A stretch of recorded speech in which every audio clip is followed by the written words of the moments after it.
This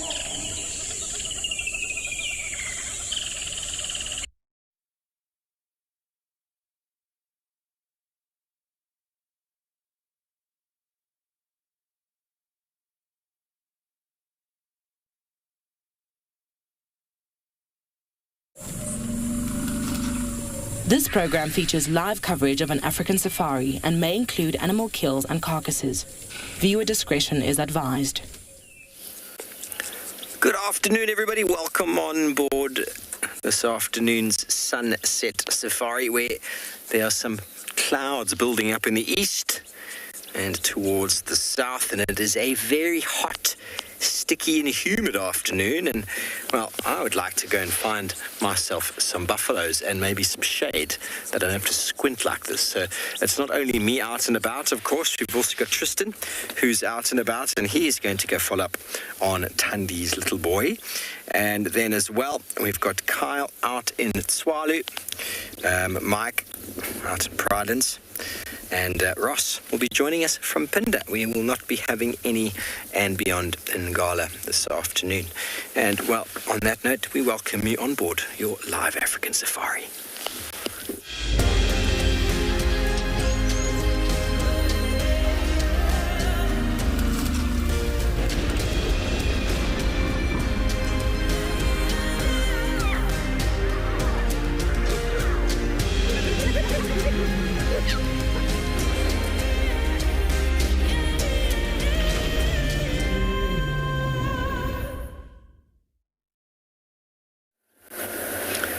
Everybody, good afternoon and welcome to my vehicle. My name is Steve Falconbridge. I'm joined by Mpo on camera, and as always, we are delighted and excited to have you with us. Now, please, if you have any questions and comments, send them through to hashtag WildEarth on Twitter or throw them in on the YouTube chat stream. If you are younger than 18, get your parents or guardians to send through your questions to kidsquestions@wildearth.tv. Now, this afternoon, as I said, I'm going to try and see if I can catch up on the buffalo from this morning. They're here somewhere in the thickets. I don't think they've gone very far. I thought maybe they would have come to Gallagher Pan, but they've not done so. Well, not yet, anyway.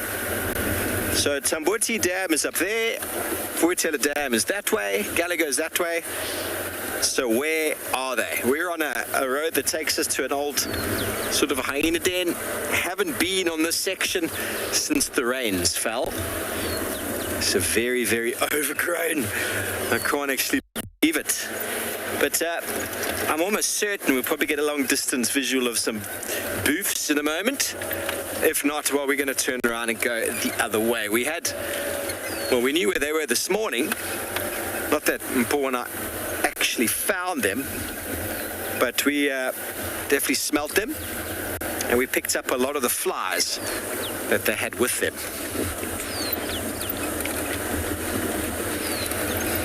Now it is Mpo, Theo and Tristan's last stint this time around. I'll be staying on. Lauren arrives back this afternoon. She'll be on tomorrow morning. And Sebastian and Davy will be taking over the camera work. Jackie, I think it's hot enough for wallowing Steve this afternoon, to be honest. But it is definitely hot enough. I didn't even tell you the heat, did I? It is 29 degrees Celsius. That is a lie. It must be warmer than that. Only 84 degrees Fahrenheit. And there's a hole. Sorry. Oh, I missed the hole. But I'm going to hit it with the back wheel. Sorry, Abo. Oh, I missed the hole. Fantastic. Well, it is hot. We need to keep moving, so we're going to carry on into some shade. If we're not in the shade, we're going to keep moving. It's going to be one of those afternoons. Lots of water. Boys and girls, ladies and gentlemen, sun cream, 50 plus protection, and hats. Enthusiasm, binoculars. All of those, A for away. A for away. Excitement overload on this, the last day of January 2021. Goodness gracious, can you believe it? It is a Sunday, and it is the last day of January. A good day to reflect, a good day to look back on the previous week and on the previous month, and a good day to put forward intentions for the coming month. February, it's a little bit shorter than January, but a splendid month nonetheless. Valentine's Day month. For those of you out there interested in Valentine's Day. So, as I said, it is a very warm afternoon. Let's go and have a little look at the weather forecast.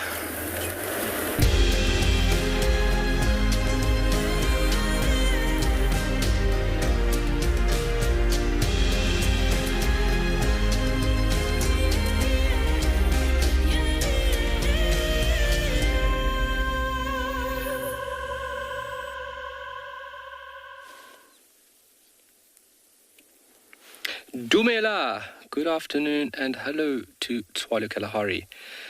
I would have to agree with Steve this afternoon. It is as hot this side and I do feel like a wallowing buffalo. I think we'll find a pan and I might just get down and dirty. Good afternoon, my name is Kyle. Behind camera is Craig. Thank you very much for joining us. Hello, Craig. Thank you very much for joining on this sunset safari. Lovely scene we have in front of us. Giraffe doing their thing. It is very warm this side. We have a little bit of cloud cover coming from the northeast, and we have decided that we are going to take it slowly through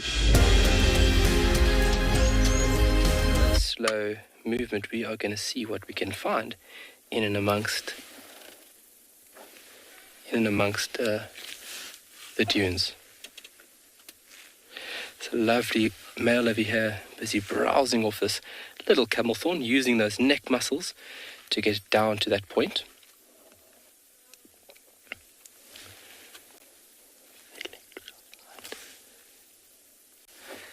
A beautiful scene. Seems like we are having a giraffe kind of day today. So just relating back to this morning's drive, I hope Lisa is watching. Lisa, I have to confess, when the question came through from you this morning, I did not hear that. It sounded like a very complex, higher grade scientific name coming through, but the question Lisa asked is that wild sesame or that thunderbolt flower related to domesticated sesame seeds? And yes, it is. They are within the same genus. And what I'm going to do is I'm just going to do this here quickly. Craig, can we just look over here quickly? I've used the tools I have at hand. And there it is. Trifolium is the thunderbolt flower. And indicum is the sesame seed. And this is a really remarkable plant because it dates back to about 3,000 years ago. And is one of the oldest oil seeds used. Thinking back, could have originated from East Africa or from parts of Asia. And India, to this day, is the biggest producer or largest producer of sesame seeds. They produce somewhere around 6 million tons of it. So yes, they are in the same genus and are related. So sorry about my comms breakup this morning. But there we go. And back to the giraffe. It is very, very warm today, so I think we're going to find big trees and we're going to see what is hiding in the shade. Animals are very clever. They won't be...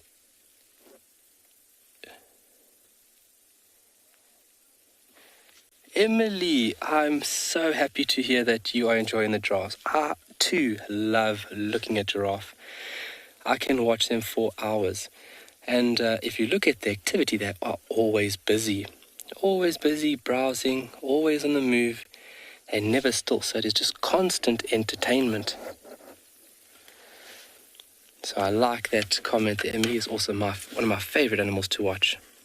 And you can never be unentertained, let's say that, by watching giraffe.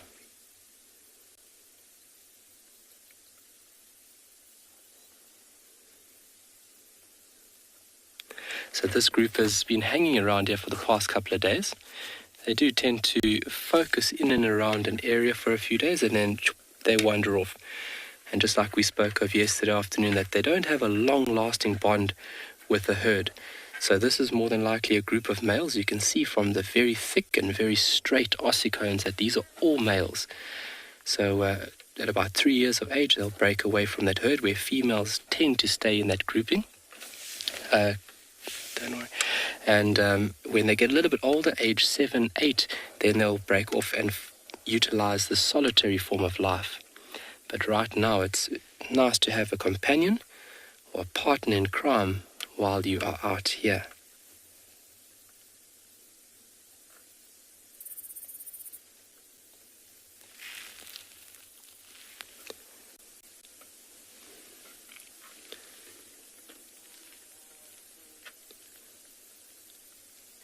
Oh, what do you call a group of giraffe? There's one or two collective terms that are accepted. Some people refer to a group of giraffe as a tower of giraffe. I like to use the other terminology, which would be a journey when they are on the move, a journey of giraffe. And then another one that I find very weird is a stretch of giraffe. I think a journey and a tower is very fitting for this tall land mammal. And tall at that, males reaching about 5.5 meters in height, almost a meter taller than that of females. And just by their general body size, when you start looking at giraffe a lot, you can actually just use the body size and shape in order to identify that of male and female. Also, the track size would vary as well, the weight. So even the depression that the animal would make into the substratum would vary between male and female.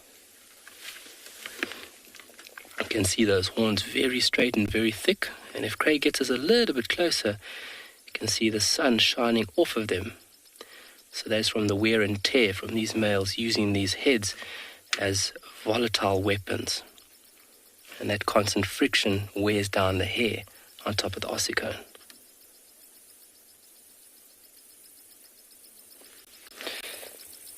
That poor little camel thorn.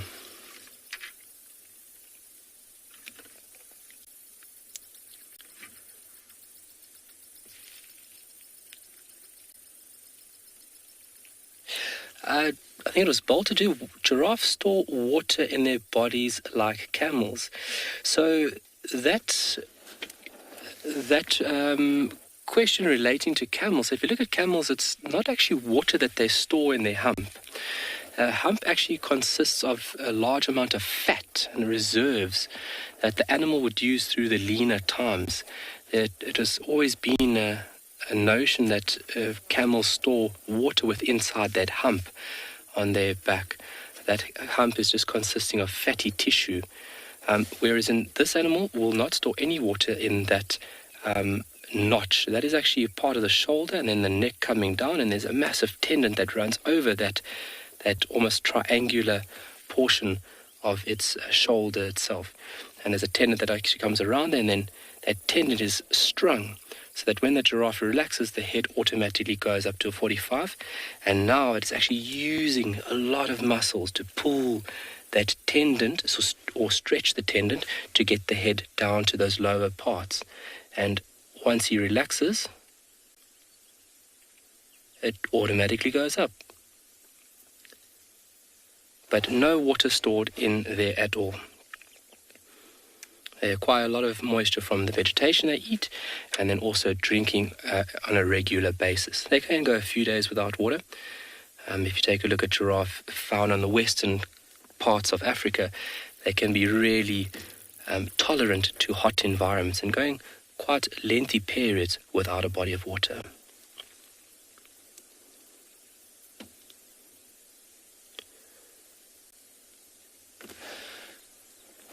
There's a few of them here. Alrighty, we're going to enjoy this giraffe, and then I think what we're going to do is we're going to find you guys something else. But let us send you over to somebody who's going to say hello.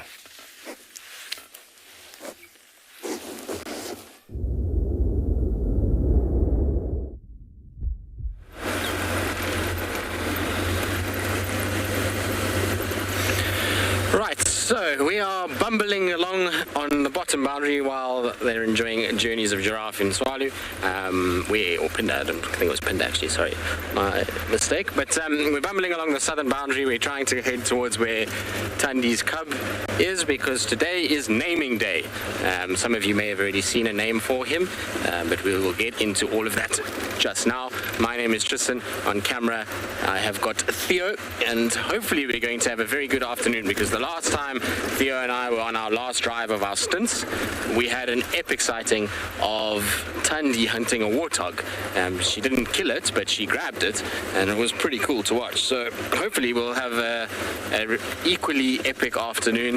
There is some big clouds on the horizon that look menacing and like they might rain on our parade. You'll see them there. There's a lot of darkness in those and some serious rain that is forecast. Just to the south of us this morning, they got 175 mils overnight last night, and that is all flooded, so not far at all, about 40 kilometers to the south of us. So hopefully we're not going to get that much, because otherwise Theo and I won't be going anywhere. We'll be stuck here, which is not going to be... I mean, there's worse places to be stuck, but it would be nice to get home as well. Anyway, we're not too far from where we left Thandi's cub this morning, playing around in that jackalberry. Let's see if we can try and find him. He was looking fairly... what's the word for it? Not agitated, but fairly...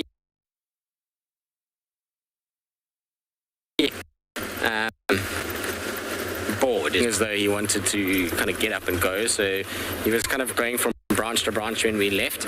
I'll be interested to see if he managed to just settle down again, or if Mom came back.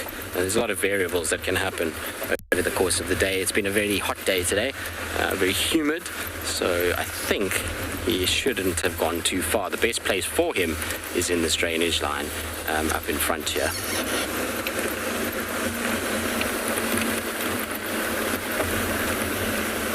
Alright, I'm going to have a careful look around. In the meantime, though, let's send you across to Steve.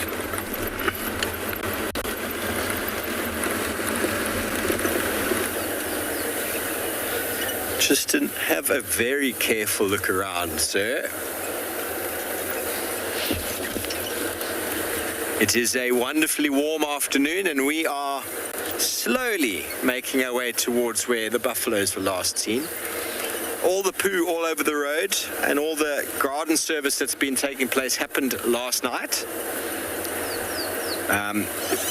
I'll demonstrate how I know that by some of the poo in the road up ahead there.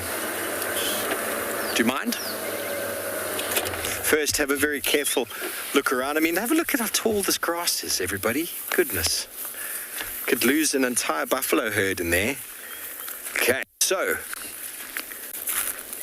you know, first of all, buffalo poo.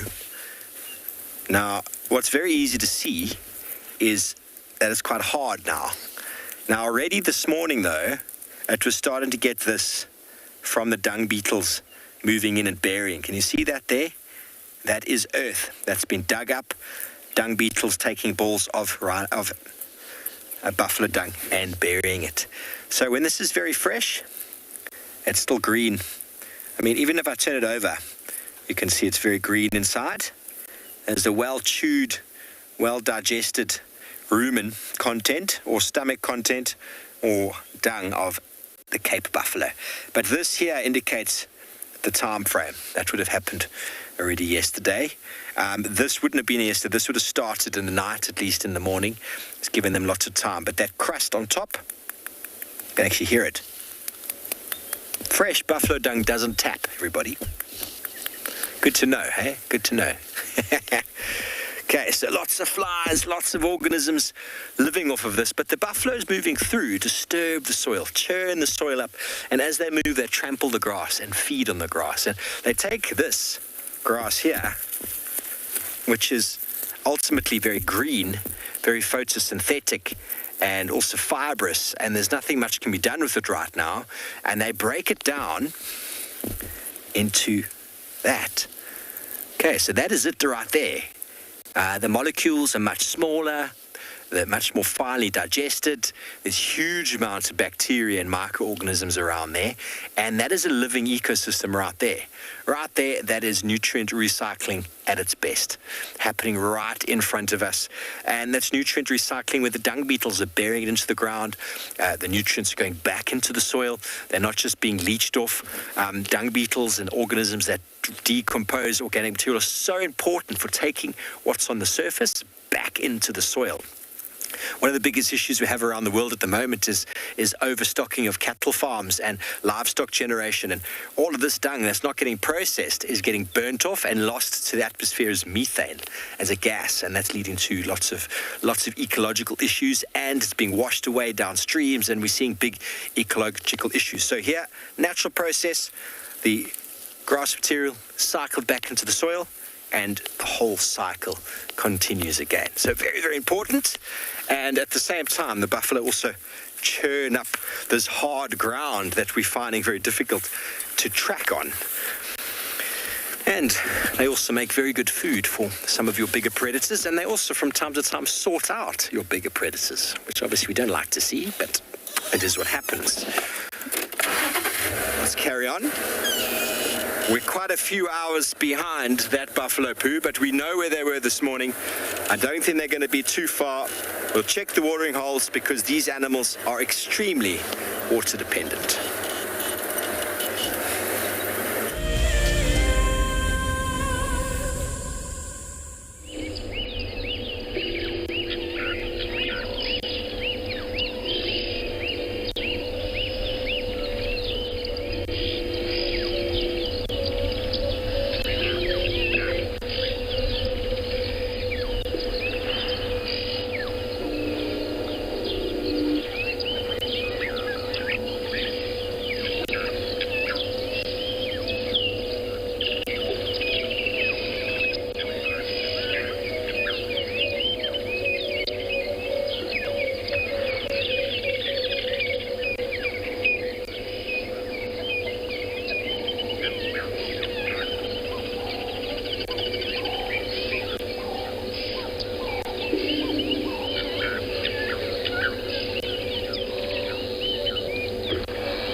Right, and welcome back to this warm Kalahari.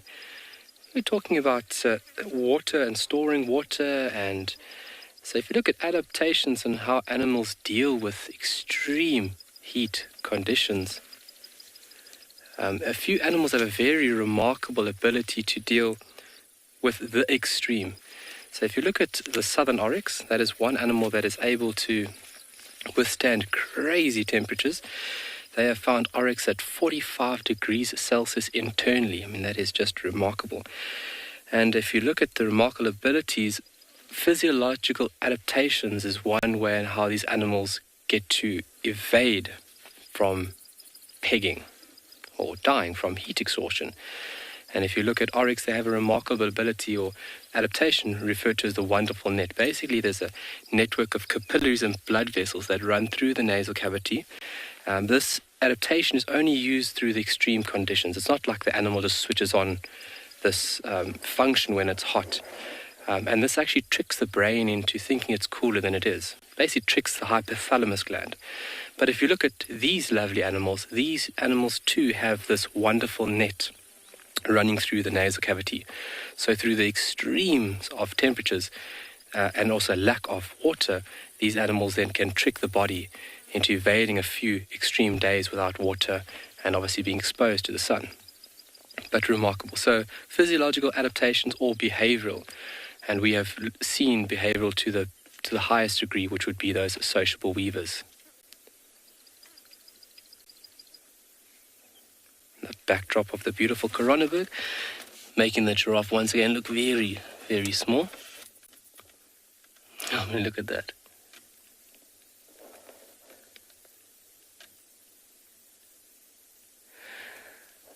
Rosalind, how many bones do giraffes have? I'm going to have to call on the viewers here to help me, because I'm really not sure how many bones a giraffe actually has. Are we talking about the skeletal structure? So if, maybe some viewers can help us out, give us some answers there. If somebody has background in biology or animal studies, maybe you can help us out with an answer. I'm really not sure how many bones a giraffe have. Very, very good question. I've never thought about that, and I've never been asked that. So what a fantastic question. Vertebrae, they have 7, same as us. But how many bones do they have? Rosalind, great question. We will find out. If we don't find out through this drive, I will find out for you. You can hear my pocket opening and my notepad and pen coming out. Obviously, the most important tool in a guide's arsenal of tools, and the most important, obviously, documenting and noting questions, was that's how you increase one's knowledge.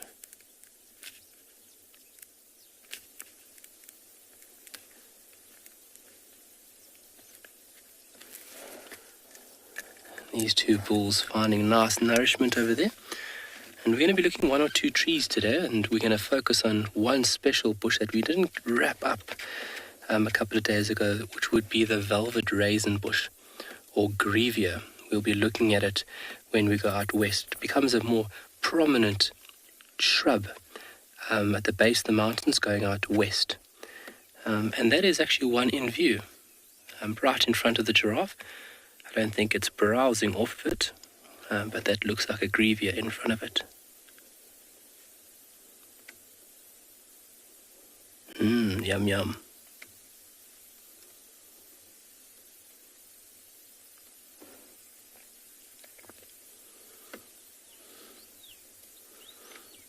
Tess, wonderful comment there. Such a nice scene with the giraffe and the mountains behind it. It really does give you an understanding of how small we are. You know, us as humans have this notion that we are so important and we dominate the world, but when you look on a different scale, you really begin to understand that we are really small within the scope of things. And it's just our mental ability that has given us supreme power over everything, that we think we are just dominant. And when you look at scenes like this, I mean, we're looking at a very tall animal there, but scenes like this really give you a sense of respect and of awe of how tiny we are. And we've got some beautiful clouds this afternoon, so hopefully our sunset would be another magical one here this side. As we've seen, clouds really do make the sunset spectacular. Nice little bit of cumulus. Beautiful white fluffy clouds.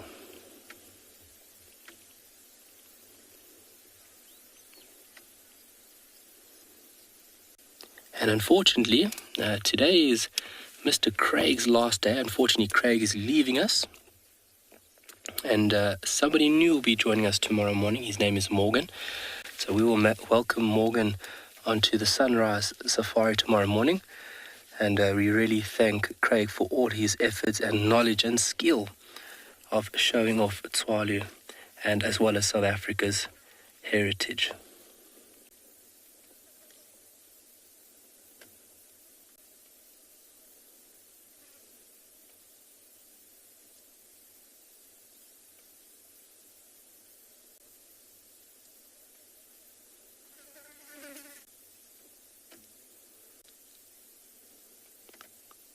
Wow. some flies irritating him there.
Well, it's quite an interesting track that we're looking at the moment, because this is a track not for a leopard, but for a lion. And what makes it interesting is that this track is not for just any lion. This track is for a tiny lion cub. Now, I don't know of any lion cubs that are this small that are anywhere in our traverse. I'm going to give you a sense of how big this track is. So if you look at my hand next to it, it is tiny, tiny, tiny. There is 1 toe, 2 toes, 3 toes, 4 toes, and then the little pad at the back there. I mean, I literally, it's no bigger than sort of that size on my hand. This one is also quite cute. Little track over there as well. So I don't know whose cubs these are. Last night the guys said to me that they had lioness with cubs, but I thought they were talking about maybe the Torchwood Pride, because I know that they've got cubs, but these look way too small for those cubs. Those cubs would be bigger than that already. The adults walked over here. You can see their tracks much bigger. If you look at the size of the toe, I mean, I can kind of place my whole finger in there. So those are the toes there, and then the pad extends over here to the back. So much, much, much larger paw print. Those are very, very small. It makes me wonder, though, where they've been kept, because these would still be in a den. They're too little to be moving around with the Pride itself. And I wonder if they weren't being kept in this drainage line with Tundi's cub, which is a bit unsettling. But yeah, we'll have a look around and see. They look like they go in here, and what I can see is that there was 2 females that went in, and it seems like 1 female came back out again. So I don't know if maybe they dropped the cubs off and left, or if the female with the cubs kind of stayed. It's a bit nerve-wracking walking into places with these. They're very little, so you need to be very careful with those cubs. I just want to go a little bit up this road and just check. There's a little dip that is just in front of me here. I want to just see if they went down towards that, or if they went up north, because maybe around First Rock these cubs might have been taken that way. And if it is the case, that would suggest to me that maybe, just maybe, these cubs are potentially little Nkuhuma cubs.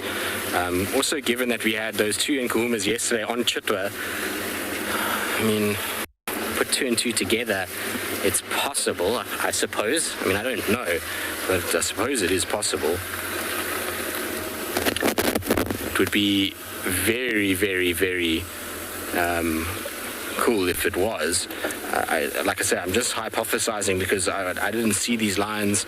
I thought, like I said, that the cubs were much older, but those cubs are tiny, tiny, tiny, tiny.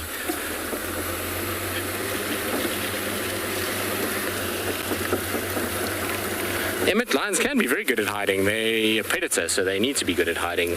All predators have to have some semblance of camouflage in order to hide when they're hunting. Otherwise, all they're going to do is serve to show themselves, and that's not going to mean that they're not going to get any food. So they are very good at hiding, and when they are denning, even better so.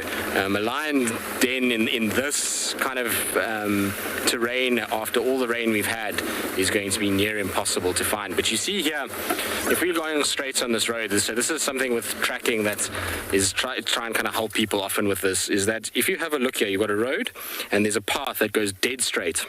Now, if this is lions or leopard, and they want to get into the drainage line, they're going to take this path. It's the straightest route to get to the drainage line, and so that would be a place that you would check. Now, I'm pretty sure that this path has been walked by elephant or buffalo or hippos, but often what you'll find is because they've walked and cleared the grass a bit, so the lions then start to use it as well, or the leopards, and you can start to build up a sort of pattern going in.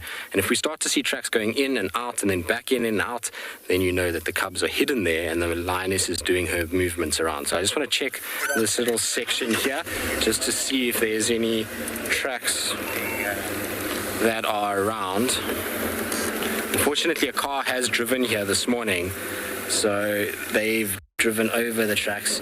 So this is a track for a big Ellie bull that's walked through here, and I can't see if the lions went through with it because it's stood everywhere. That looks like the little lion cub track. I just want to check, make sure it's not a civet. So it doesn't help that this road is very hard at the moment. And one thing I will not be doing is I will not be walking lion cubs this small with the grass being this long, because what that's going to mean is I'm going to stand on them and I'm going to get myself into a lot of trouble, and I don't really feel like being eaten today. It's not really a day for that. Not that there ever is really a day to be in the grasp of a lion or a mother lion particularly. So we'll try and kind of not do that today. Henry, we have started off-roading a little bit again in places. Right up on the crests we can start off-roading, but it's still very wet in places. I mean, the seep lines are running strong at the moment. So, you know, full proper off-roading like we do normally in the winter, I reckon maybe 2 months, a month, if we don't get any more rain, but we predicted to get a whole bunch more rain this week. So I reckon we can look probably even, if we do get a lot more rain, sometimes it can be even as much as May, June before you can start off-roading again on the seep lines. It's going to take a long time. There's a lot of water that needs to run before it can change. Unfortunately, a car is driven here and the rest of the road is too grassy and too hard to actually see where these guys drove, or where these guys walked. But I suspect it's straight into the drainage line in order to go and drop off these cubs. And the Djuma Pride, just to give you an idea, the whole Pride walked straight to where these tracks are heading, and then they all turned and came out at the bottom here. So if it was tortured lionesses, I don't understand why they would take their cubs towards the Djumas. It doesn't make any sense to me at all. I didn't actually even check those lionesses yesterday properly to see if there were suckle marks on them. I didn't even think about it. And we kind of didn't have visual for that long. But maybe that's what's happened. Maybe the Djuma lionesses, the young ones, you know, they've been mating a lot of late. Maybe they managed to have cubs without us knowing. Be interesting to see. Either way, those are tiny, tiny little fluffy balls of tawny goodness, and so hopefully we will find them at some stage, but I'm definitely not walking into the Mulawanini today to go and look for them, that's for sure.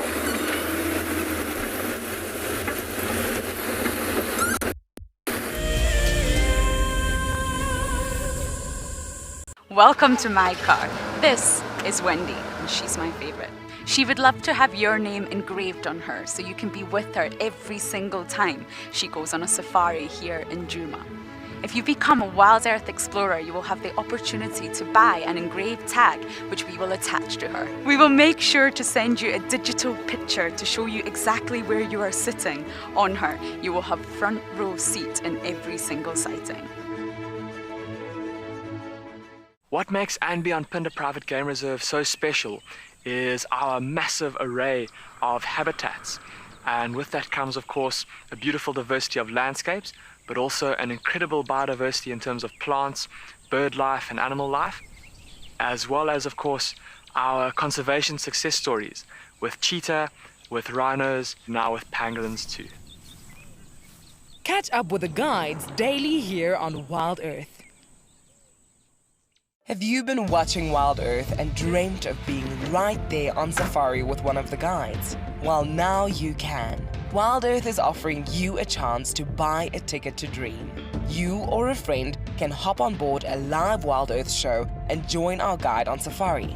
The ticket is redeemable at any of our locations, anytime in the future. Only a limited number of tickets are available, so don't wait. Get your ticket now and start dreaming. Terms and conditions apply. I've seen something I've never seen here before. Look at these cubs. One is crossing the river. It's being washed away, unfortunately, but I'm sure the mother is going to save her. Look at that. How beautiful. Look at that. One crossing, two to go.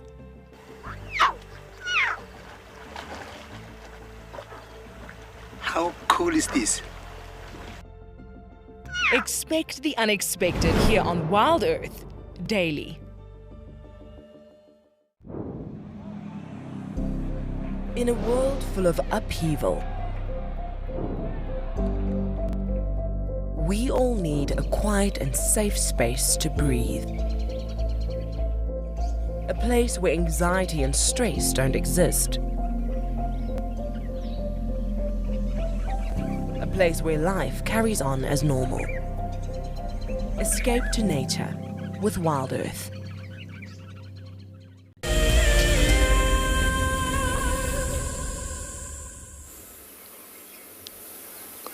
Welcome back, everybody. Well, guess what we've managed to track down? Lo and behold, the buffalo herd. Enormous herd of buffalo. They're on some on the left and some, majority of them on the right-hand side of us. We are on Buffelshoek, and it's a really big herd, and that is a big bull. And I know in the beginning of the show, somebody asked me, is it the kind of weather for wallowing buffalo? And on our way up, one was in a little pan to the left of us, and it got out and moved back into the thicket. So we had some wallowing buffalo, and now we've got dead pan buffalo. How long can he stare at us like that for? And there's a female. She's in very good condition, as was he. Oh, and there's another one also coming from the back there. Buffalo everywhere. Now, that bull on the left is a beast. And you see how the boss comes all the way down his forehead. Oh, look at the size of him. Look at the size of that fellow. Now, he's a prime breeding bull, and that is the typical buffalo sort of behavior. The head held high, the nostrils flaring, always glistening in the sunshine, and those horns. Look at the size of his body, his neck.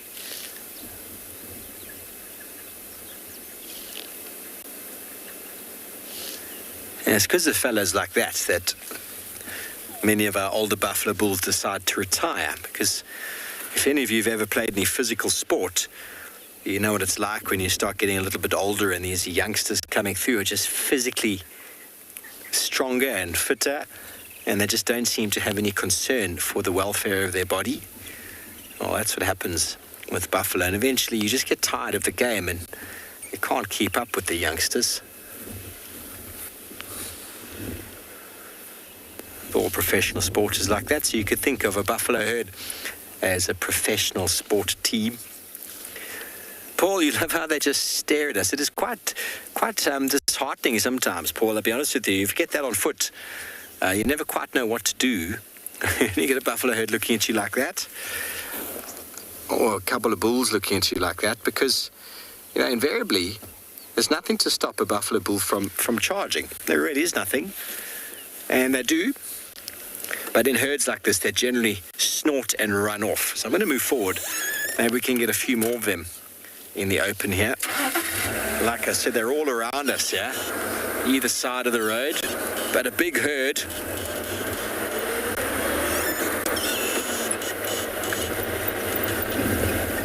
Lots of them in the thickets to the right-hand side. Known as the Cape or the Savannah buffalo. Look at this fellow. And they love long grass. This is their choice grass. They have the ability to use their tongue, everybody, to sort of crop the grass. Buffalo don't like eating short grass. They like to eat tall grass. Sort of knee height, waist height grass is their preference. And what they actually do is they chop it down a bit, and it facilitates it better for the zebras, and then the zebras in turn for the wildebeest.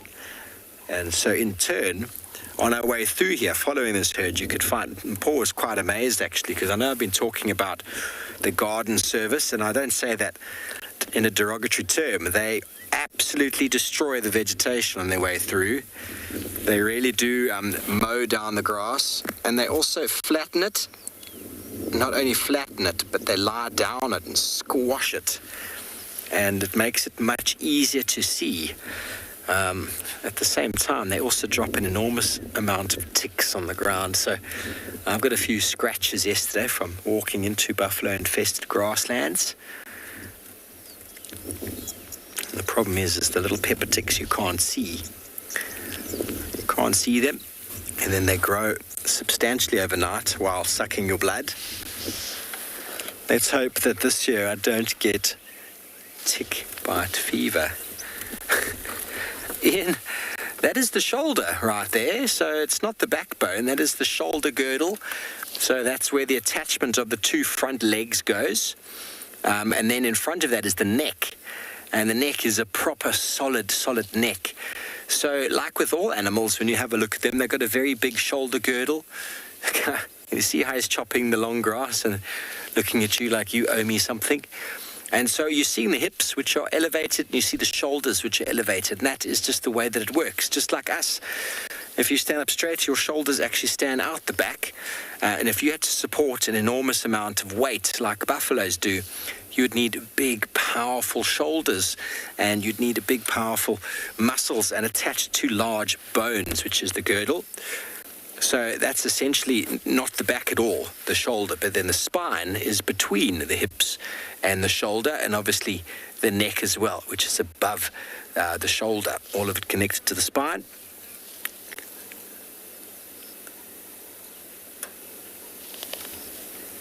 That's also where the muscle attachment of the neck goes. And look at all that muscle all the way down. And look at that. Oh! I love it.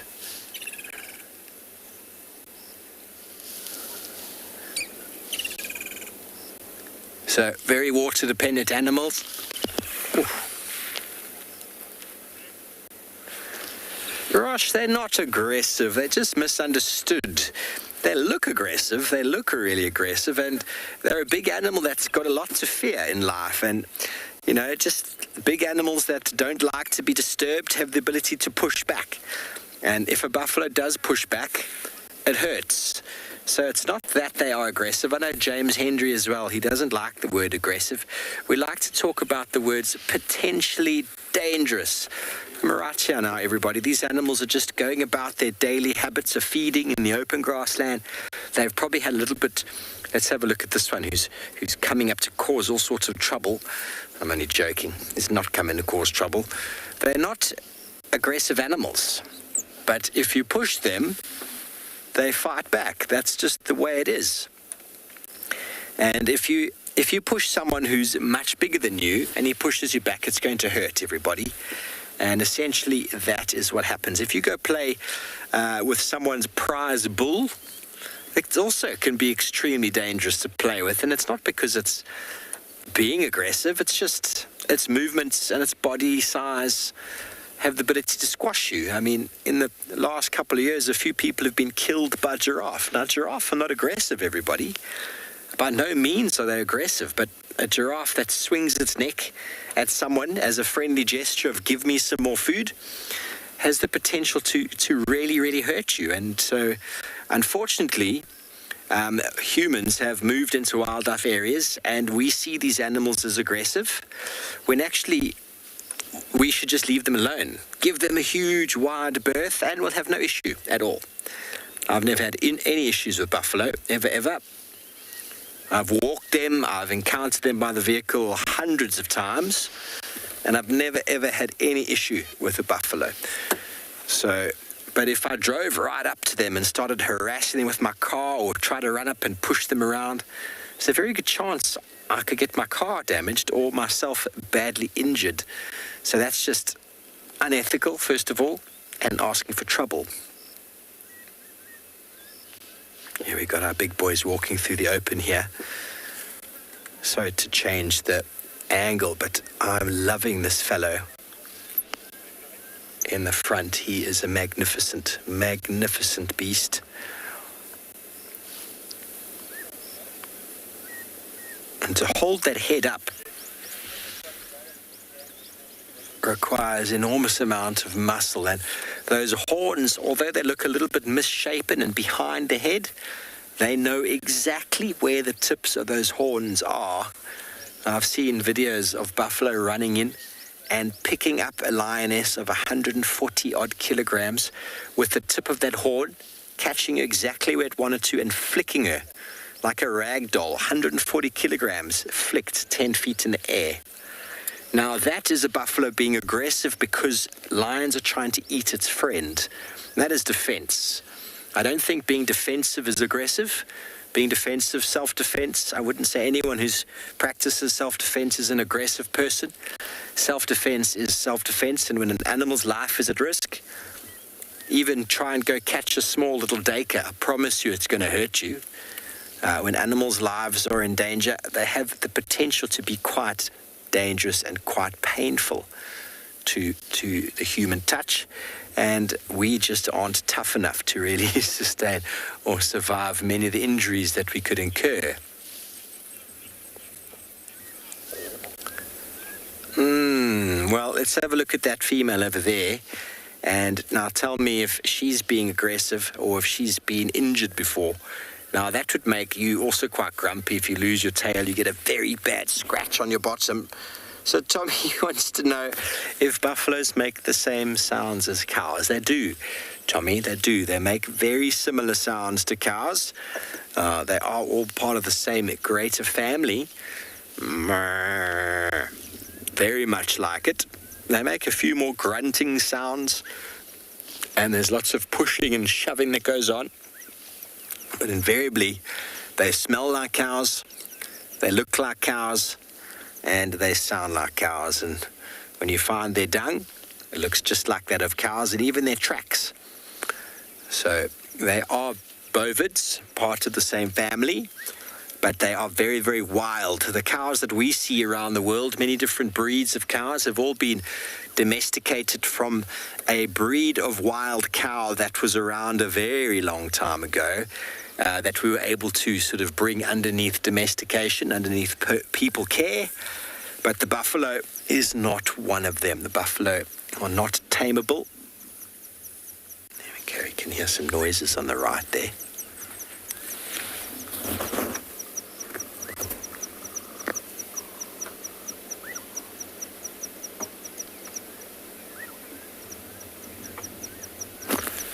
Just muscle, solid muscle.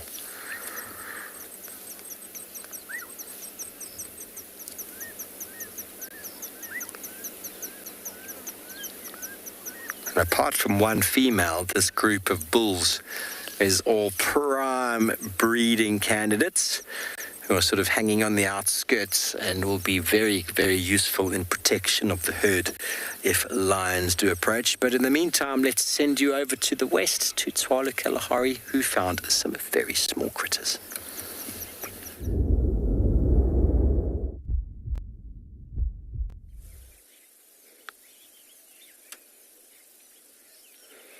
Well, welcome back to the west, and how lucky are we?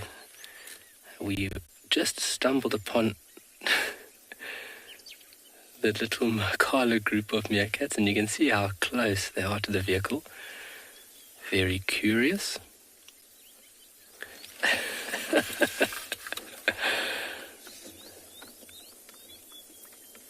And there's a lot of ground cover at the moment, which obviously is a lot more comfortable for them. So if you can imagine now, if we didn't have this ground cover, these little animals walking on the bare surface, I mean, if we have a 40-degree day, the ground surface, the soil temperature is nearly 50 degrees Celsius. Well, so their pads are specially adapted. They've got very thick, rubbery soles to withstand this very, very hot surface temperature. They're going to come jump in the vehicle with me.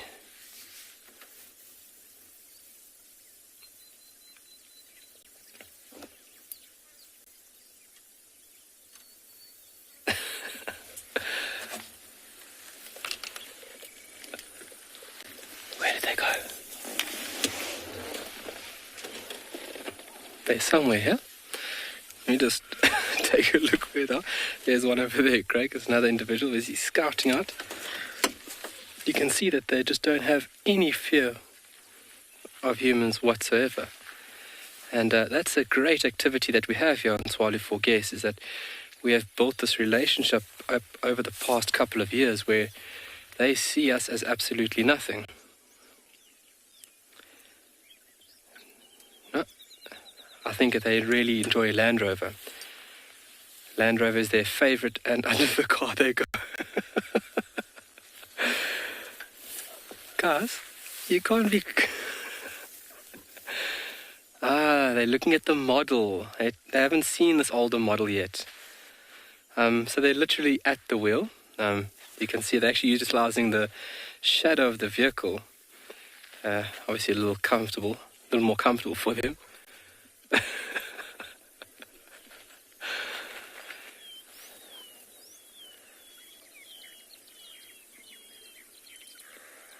So it's such a great activity and experience to get up and join them early morning, and then walking with them throughout the day, especially in winter, is such a treat, because throughout the day they are very busy foraging, looking for animals.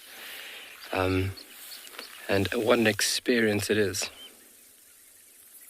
There's literally 4 of them under the vehicle right now. Yeah, they're hiding from you, Craig. Making Craig's last day a little difficult. Oh. There's one in front of the vehicle there, Craig. So no negative or positive influence, and where they just see us as nothing. They've got no regards to our presence. And that's a wonderful thing, because you don't want their behavior to be changed. You want to be experiencing natural behavior.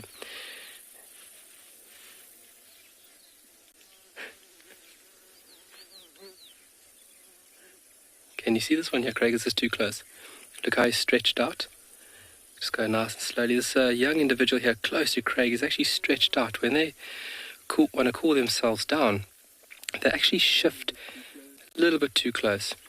They actually shift the top layer of soil and then expose the cooler under parts, and then they stretch out with their bellies touching the cooler parts of the soil in order to cool down. But really remarkable to see how relaxed they are with us.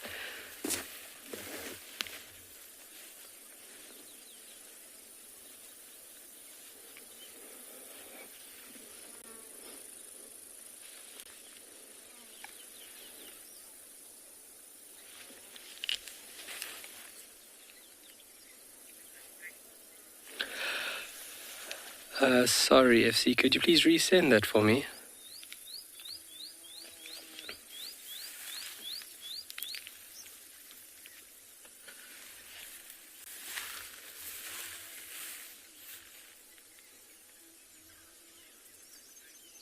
Zana, yes. Their vocalization capability is quite wide.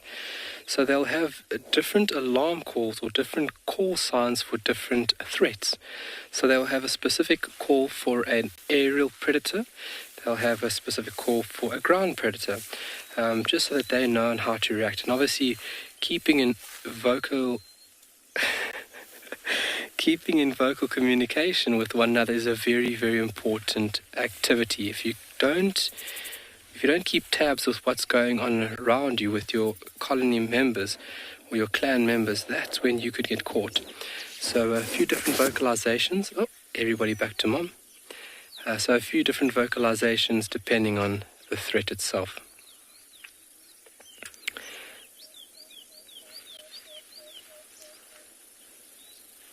Lovely. And what a treat. We did not expect that. We're just going very, very slowly, and we spotted them on the eastern side of the road here. And it's just lovely viewing them in a different scene.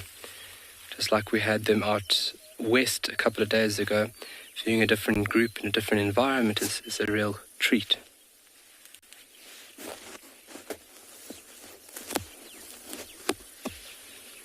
Oh, dig, dig, dig, dig.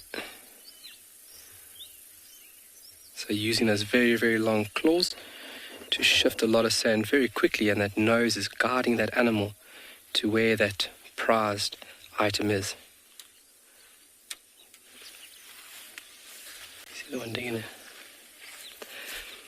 And like I've mentioned before, this animal can shift its own weight in soil in under a minute, so about 700-800 grams for a fully grown adult.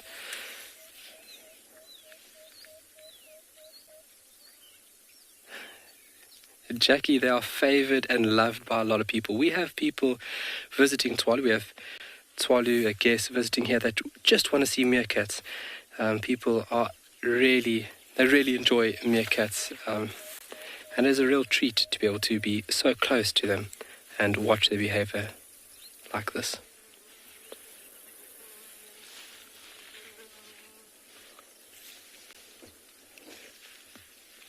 Alrighty, but they're moving off now. Let me see if I can move the vehicle up for us a bit. See if we can get a better view on them. Let me just jump in here very quickly. Just behind this bush.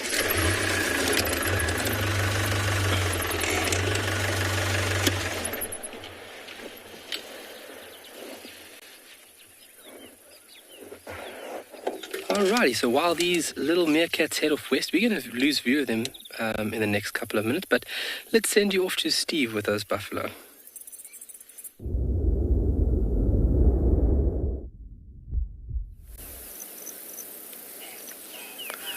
Thanks, Carl. Well, our buffaloes are feeding as well, and they're slowly moving off into the thickets as well, just above all those bulls you saw before. Heads down. The majority of the herd is on the other side of this band of trees. I reckon many of them are still lying down. We had a bit of grumbling and groans happening, so maybe they started to move. If you watched this morning, we discussed at quite a bit of length the digestive system and rumination of the giraffe. And now that fellow has decided he's going to plop down in the shade, and it's time to do some ruminating. And I can show you some very fresh dung. We know we showed you this morning, or just now, how yesterday's dung looks like. Now this is very fresh. This has fallen minutes ago, and the flies are on it, but the coloration is green, like what we saw before on the inside of the dung.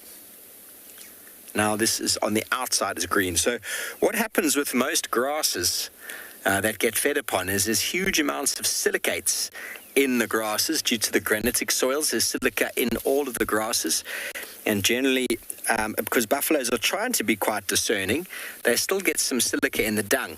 So the silica actually goes black after it oxidizes, and that's what causes the outside of the dung to go black. We see that with white rhino, but very finely chewed, very finely sort of broken up. But you can see around it, there's a huge patch of moisture all the way around that dung. So the buffalo are very, very bad at recycling their moisture, and it's what makes them have to stay close to water for the most part. They can't go very far away, and their range is 100% determined by the availability of surface moisture. And you can see how quickly the flies have found it.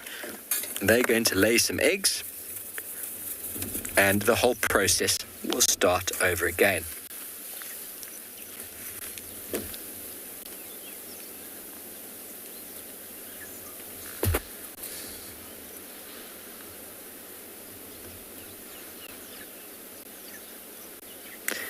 Almost actually see a change in colour.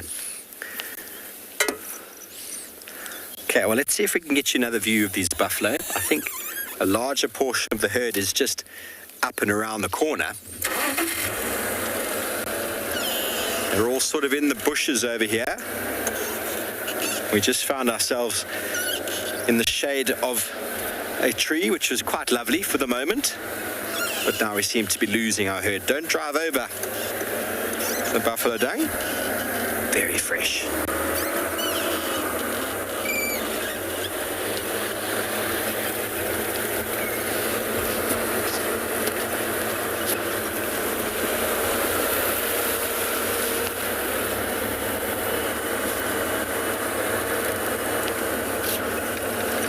They're all in here, but Tristan reckons, because he saw a lot of them this morning, he reckons they're in the 300s.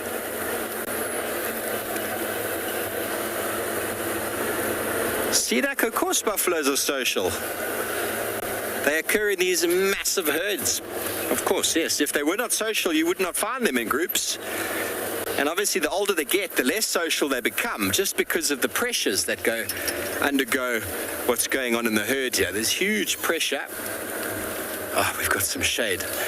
Let's utilize the shade here while we try and frame up a buffalo. You're right there. There's a youngster. There's a youngster over here. Very cool coat. So yes, they are very social, and you could almost say matriarchal in a way. There's a group of females that lead the herd. They know exactly where they want to go. And you have groups of males that move in and out, dominant breeding males. Females will stay in the herd for life, and groups of males can move off and split off into bachelor groups to regain condition, then return again, or eventually leave the herd entirely as old retired bulls.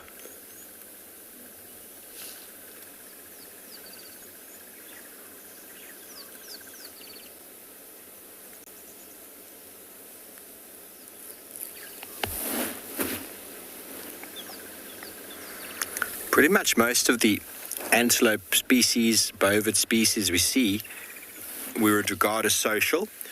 The smaller ones, duiker, steenbok, grijsbok and the like, they are not social. The small ones are sort of, they pair for life, and you'll find them in groups of one. Look at that one at the back, was just busy tasting some urine. See the one right at the back of the screen? Let's see when he lifts his head up again. One right at the top. Come on, show us your face. Oh, he's going to get screen blocked. He did a bit of a phlegm and grimace there before.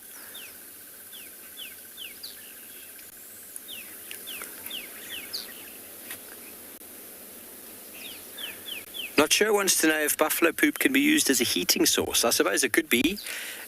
Compost is very well utilized for heating water. If you run pipes through compost, the breakdown of the compost actually causes a lot of heat, and it will cause warmth. So if you could accumulate enough buffalo dung and put it in a pile, definitely could be used as a heating source. You could also use the buffalo dung to pave your floor and build walls out of. A very well-known tradition in Zulu cultures with cattle dung, using the manure for the buildings, the inside of the buildings. It's essentially just grass, everybody, that's been pounded down into a much sort of more pliable material, almost a paste. But yes, definitely does get warm, and that's when I was talking about before, that if it doesn't get dealt with, it actually burns off in a form of methane, especially in large numbers, large amounts, without any insects. You get huge amounts of methane development. But out here, there are plenty of organisms designed to and do deal with the dung of these animals. And as we discussed many times before, the buffalo don't always move in the same area. They're constantly sort of spiraling out, utilizing new areas, sort of like petals of a flower, returning back to the same water source, but always cycling out, bedding down, decomposing their dung, digging it into the ground with their hooves, leaving it behind, chewing the grass, and making life for all the other animals far more pleasant.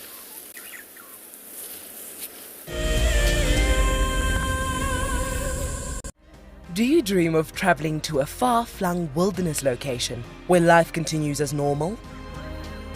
A place where you can escape to nature and breathe. If you become a WildEarth explorer, then this could soon become a reality. Subscribe today and stand a chance to win regular travel prizes. WildEarth Explorers, it's in your nature. Looks like it's a very difficult climb because every time it tries to climb, the ground is breaking, so it slides down. But it's the only one. Look at that. That is a call of desperation with a cub. It's like, what are you doing, mommy? Oops. Oof. Expect the unexpected here on WildEarth daily. For the month of January 2021, we are offering a chance to win a unique WildEarth expedition to the magnificent Tswalu Kalahari. From the ancient Kortai's Koranenberg Mountains to the southern Kalahari's red sand dunes, Tswalu offers what travelers crave most: space and time. The winner will explore this landscape in a vehicle, on foot, or on horseback, with a chance to go behind the scenes with WildEarth and of course meet the Meerkats. The prize includes a 3-night stay for you and a friend at the luxury Motse Lodge, including flights from either Johannesburg or Cape Town. Open to all WildEarth explorers who have signed up before the end of January 2021. Terms and conditions apply.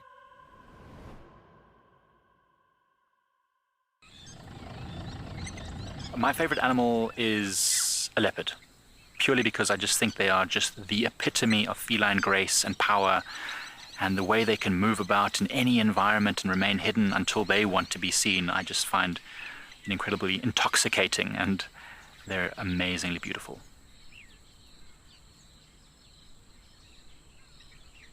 Catch up with the guides daily here on WildEarth.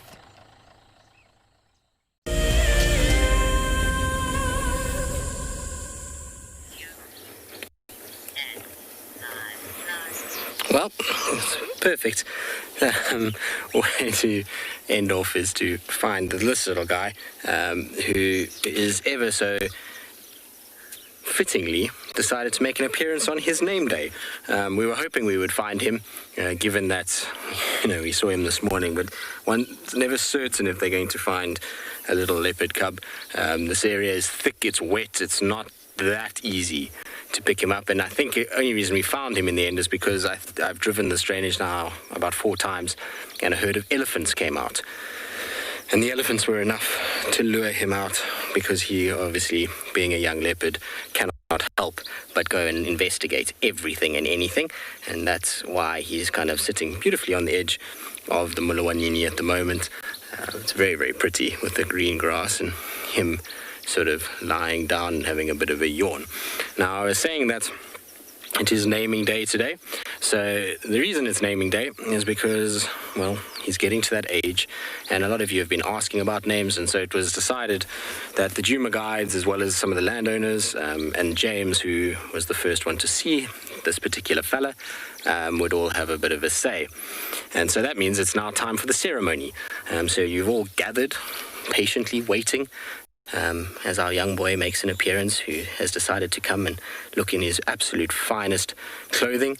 He has got his spotted coat on, his coat is clean, and he is ready to hear what he shall be called for the remainder of his life. And it's hopefully going to be a long life, given that he is part of a very special lineage. His great-grandmother, Safari, who was a legend and survived until 19 years old. His grandmother, Karula, who too is an absolute legend of this area and possibly one of the most famous leopards to grace the earth. And then his mom, who has become a legend in her own little right as well. So he comes from good stock. His female side of his family tree are all very special cats, all of whom have done amazing things, and I hope that this little fellow will do the same. He's got a lot to live up to, but so far, so good.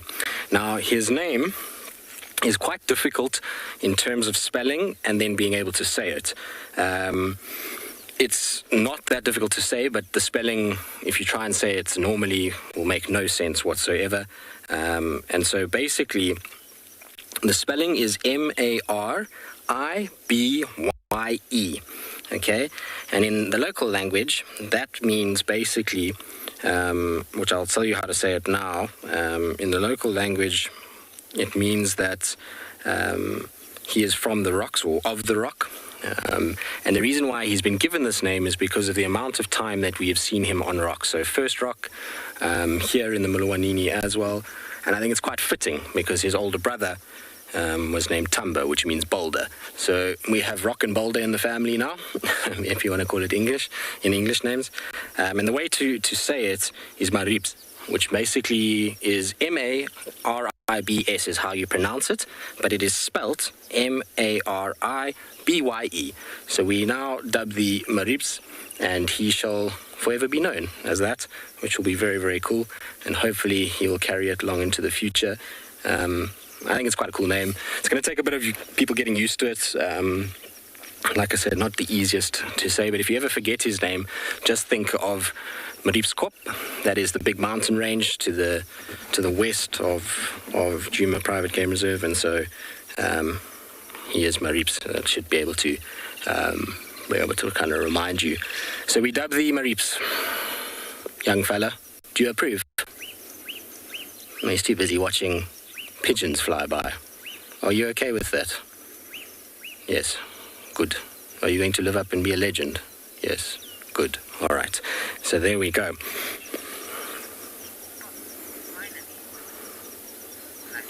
Lucky you say spot finally. I mean, I feel like we haven't done too bad today. It's not taken us that long. I mean, it's only kind of 5:15, so I feel like an hour to find spots is really not too bad. We had a nice sighting of him this morning as well, yesterday afternoon, yesterday morning. So we've had kind of 4 drives with this little fella, and I've absolutely loved every minute of it. Yesterday afternoon was possibly my favorite sighting of him, tied with another sighting that I had with him and his mom on First Rock. That was absolutely amazing. We had the two of them at sunset on these rocks. They drank from this beautiful little pan. It was super cool. But yesterday, him messing around in the water, chasing his poop down the water, looking at a snake, stalking some Ngala for a little bit. He was a busy boy yesterday. And it was just the most magic setting, in this flowing riverbed, to have him walking from side to side and moving about. It was a very, very special afternoon. So I'm not complaining at all that we've had so much time with him. I'm going to be sad not to see him for the next 2 weeks, but luckily in 2 weeks' time we'll be back and be able to kind of catch up with him again. It'll be good. Got a long way to go still in life. He's made it as far as to get a name, which is an achievement in itself. He looks pretty proud of himself, doesn't he? Standing to attention. Now, I'm sorry if my microphone is making a bit of noise. I'm going to try and fix it. Just give me 2 seconds. It should be better now.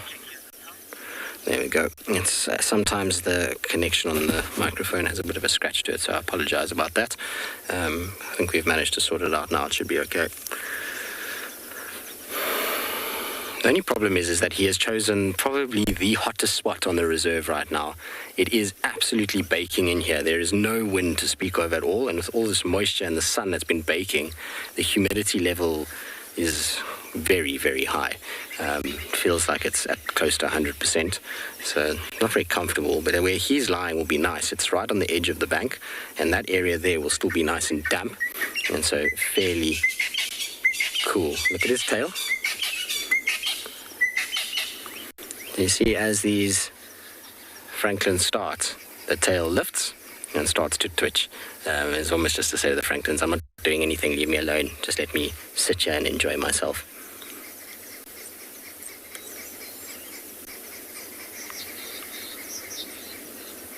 Very, very cute. We shall call it, he needs to be Mariebs of House Djuma, and, son to the new queen. That's what his title shall be. He shall have a noble title, shall our little prince. It's another prince that we've got. I mean, Hosana will be the prince, but he'll be the second prince, or third prince actually, because Tumba was also a little prince too at one point. He's very pretty though, this cat. I must be honest, his eyes have really come around. When he was younger, his eyes almost had because a lot of the time when leopard cubs are born, they have blue eyes. And his was kind of it was almost like a milky blue. It wasn't a bright blue like some of them have.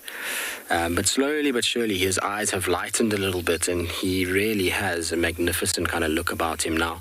These beautiful, bright, sparkly eyes.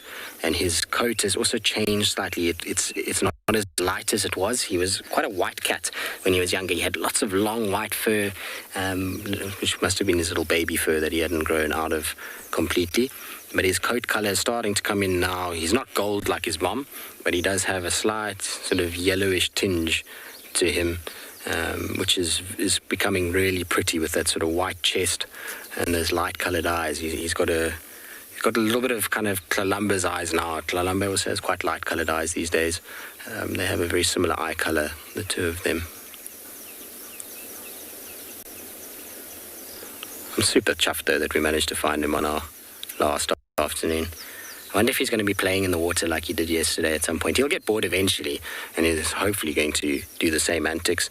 I mean, his tracks are absolutely everywhere. He has walked this riverbed up, down, sideways, so he's clearly trying to keep himself busy. There's lots of birds that are all over the riverbed. There's, things that are bumbling past in the flow of the water, which is getting less and less by the day. It's actually amazing how much it's dropped since yesterday afternoon even. But yet he's still fascinated by all of it. It must be so much fun for him in many respects to have this flowing water. It's not something he's seen a lot of in his time. And as a young individual, when you're left by yourself, to have a bit of flowing water, to have birds around, to have, the odd little fish that will scuttle past, there might even be little crabs that are around. All of these things will just make for a lot of entertainment if you're a young leopard. And I think he's probably enjoyed all of it. That's for sure. All right, well, we're going to spend the afternoon with this little fella. Hopefully we'll have a bit of entertainment later, and he'll kind of live up to his name and go and climb the nearest rocks, which are really close by. In the meantime, let's send you to Tswalu, who's found the cats that they were looking for.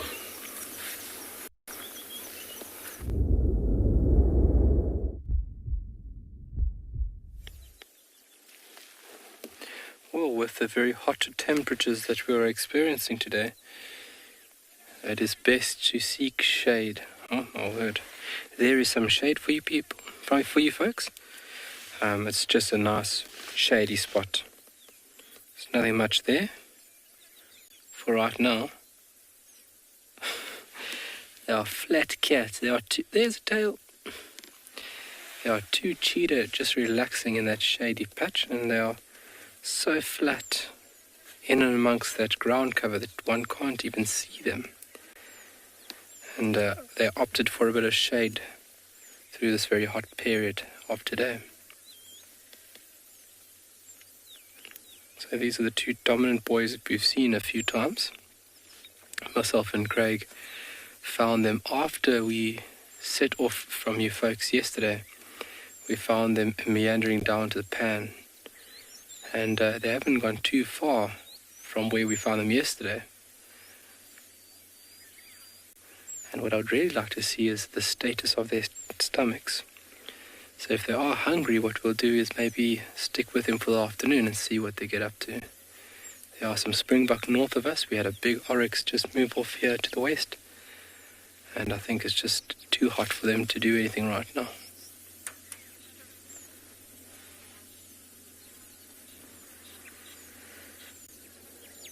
But seeking shade through these hotter periods is vital.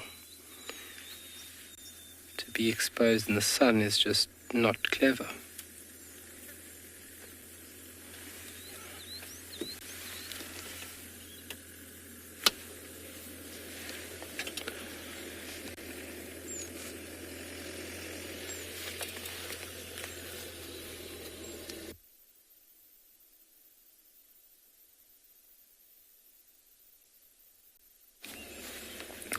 And these two boys are literally joined at the hip.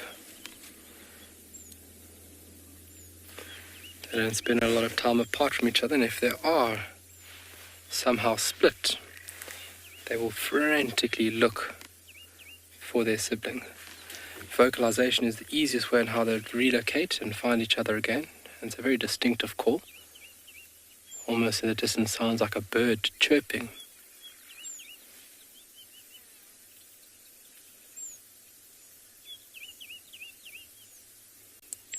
Also just listening to all the beautiful bird calls.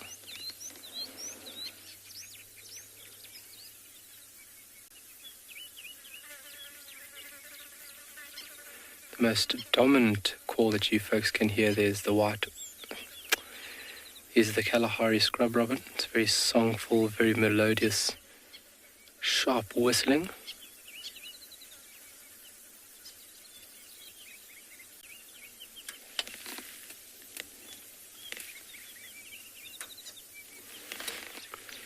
But as you folks can see, with a little bit of cover like that, those cats absolutely blend into that environment.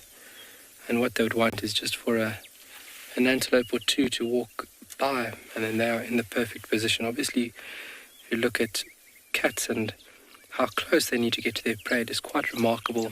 40 to about 60 meters they have to get in with range to their potential prey to have a good enough shot to capture that prey item. So when you can just relax like this and conserve energy, you should do so. But then also puts you in a great spot now. You're concealed, nothing really can see you. And obviously animals are drawn into the water which is nearby.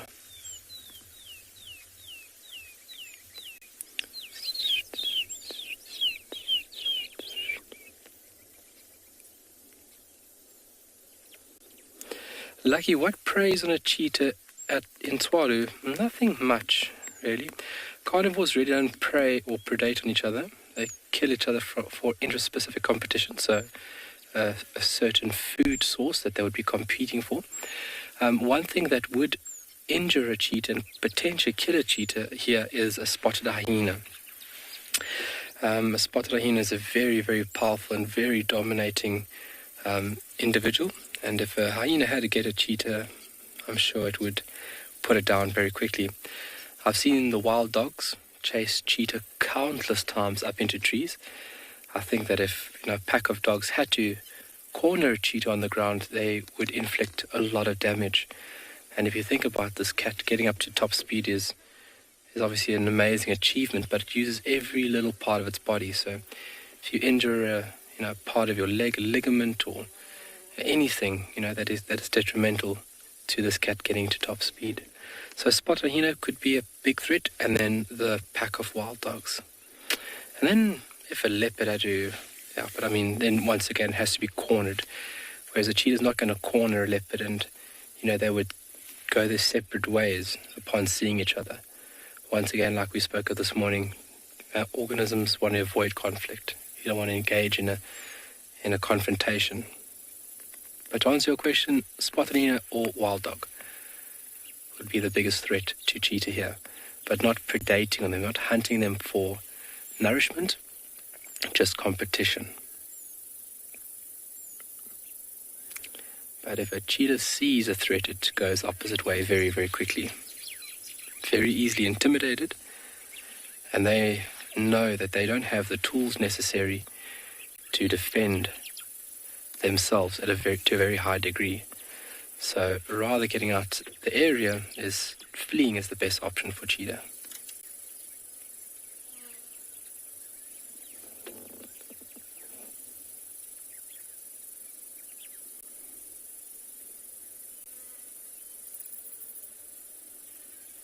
Well, we'll stick with these spots, but for now we'll send you to another place with some more spots.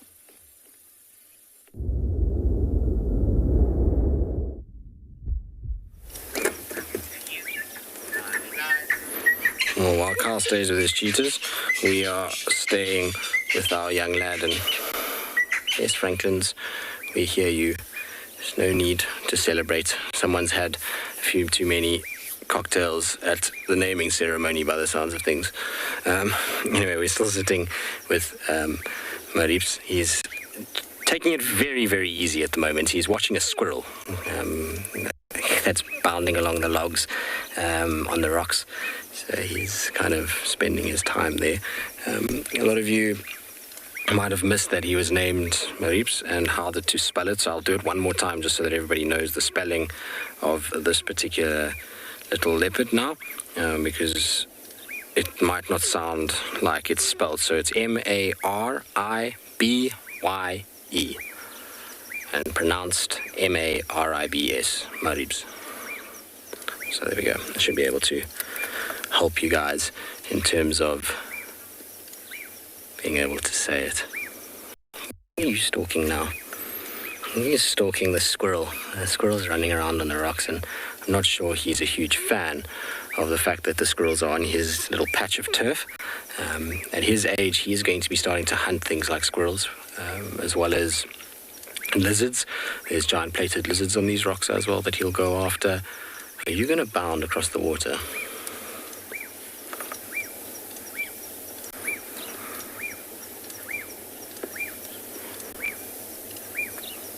Wouldn't it be cool if he went bounding across? I think he's going to go across. I don't think he's going to bound across there.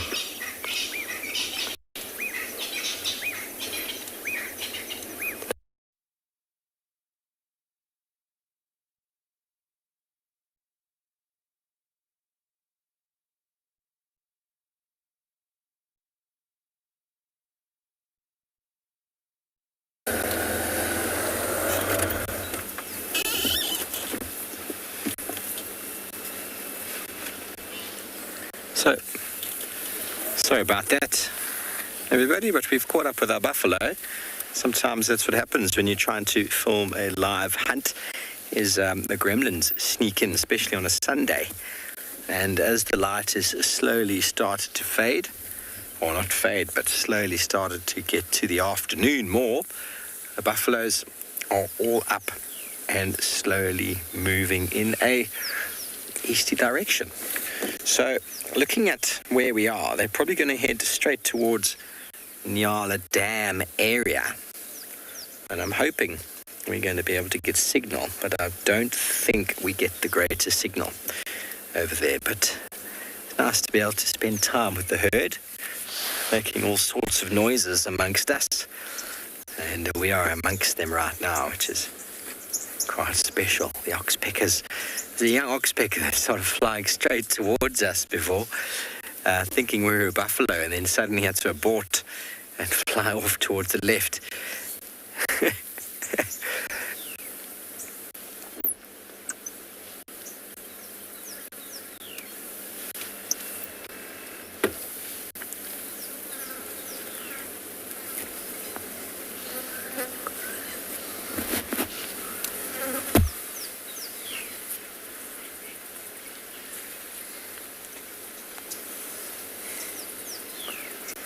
Henry, the genetic diversity of buffalo in the Kruger is pretty good.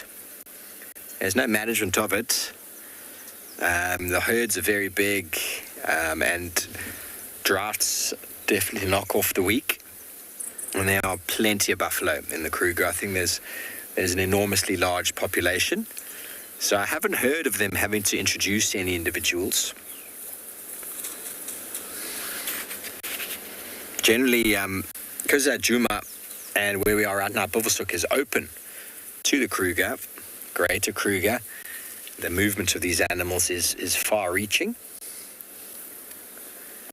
Generally, management of genetics comes about in small reserves. The Greater Kruger National Park, including into the Limpopo Transfrontier in Mozambique, gets up to about 4.4 million hectares, which is enormous.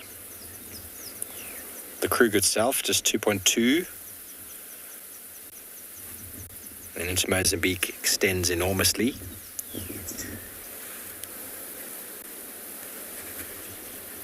Kruger National Park is larger than the country of Wales.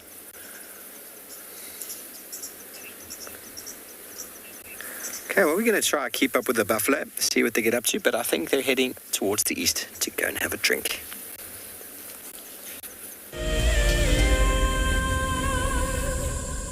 Our first WildEarth Explorers competition has closed. And we have a winner. Congratulations to Chantal Sleep from Benoni in South Africa. I felt totally overwhelmed for winning this prize. I will be taking my son with me, and I can't wait to share this experience with him. Chantal and her son have won a behind-the-scenes WildEarth experience at the magnificent and beyond Ngala Tented Safari Camp. The prize includes a 3-night stay and a chance to sleep out in the unique Ngala treehouse. I would like to thank WildEarth for making this dream come true, and I encourage everybody to subscribe, to become an explorer, and stand the chance to win these amazing prizes, and so much more. For this month, we have a brand new prize. You could be jetting off to Tswalu in the Kalahari for a 3-night stay at the luxurious Motsi Lodge. Open to all WildEarth explorers who have signed up before the end of January 2021. Terms and conditions apply. Hello everyone, my name is Trishala and I am a naturalist and safari guide here in Djuma Game Reserve in the Sabi Sands in South Africa. I think that the information that we provide, and most importantly the questions that you ask, give both you and I a really good idea of what's going on. My friend Fernando here, he's a flat-necked chameleon and I love them. They're just these gems that you manage to find in the bush. Catch up with the guides daily here on WildEarth. If you love to watch WildEarth, then we are inviting you to join our Explorers program. For a monthly subscription, you will have the opportunity to win fantastic WildEarth expeditions. Join our guides for a chat around the fire, receive weekly highlights from our shows, and much more. All the money will go to keeping these live safaris on air, which in turn allows us to escape into nature every single day. Okay, there's another big male coming in from our left here. Another big male, look at this. This is the one. Now you're going to see sparks fly, guys.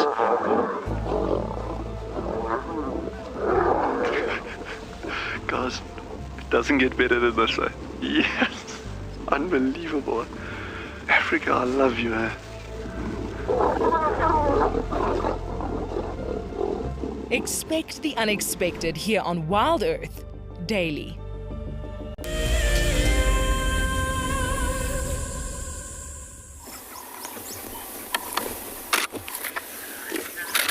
Well, as you can see, he's done exactly what his name suggests and has gone and sat on the rocks. He was actually walking away from us and then he kind of looked over his shoulder and was like, actually, hang on, I'm rather going to come back and just sit back down here out of the sun. I think his face hit the sun. He was like, whoa, whoa, whoa, it's way too hot to be there. I'm going to rather just sit on my little rock and enjoy some time on my rocks rather than going into the sunshine. But this is why we've named him this, is because literally he lives around rocks. His whole life has been spent around a rock, whether it be first rock or here in the Mulwanini. He's been kind of seen a lot in these areas, and sort of the rock means is an apt name. And like I say, I like the fit with kind of Tumba. You know, Tundi's two last boys have a little common thread in that regard, which is cool. If he's anything like Tumba as he grows up, he's going to be an absolute treat.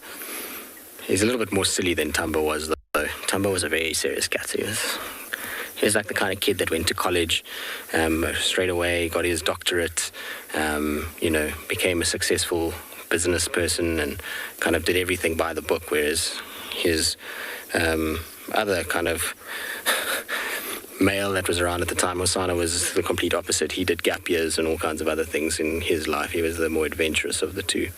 It's kind of how it felt when they were here, if we were to liken it to the children of this world. But it is blazing. I'm so glad he's in the shade, because we are in the sun and getting absolutely hammered by the sun. It is very, very, very hot where we are. Whew. Boy, can you not go and park yourself on one of the other rocks where there's a shady spot for us? The sun won't be too much longer, and then it will be behind the trees and we'll have some respite from the heat. Isn't he beautiful on there? I think he's the most wonderful little cat. I have all the time in the world for young leopards, but he's grown on me a lot in the last few months, the last 2 months particularly.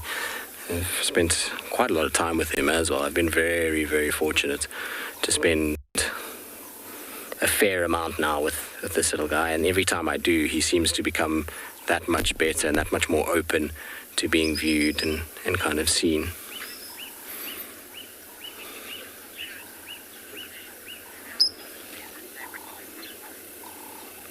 Ross, when he reaches maturity, will he stay in this area? The likelihood is no.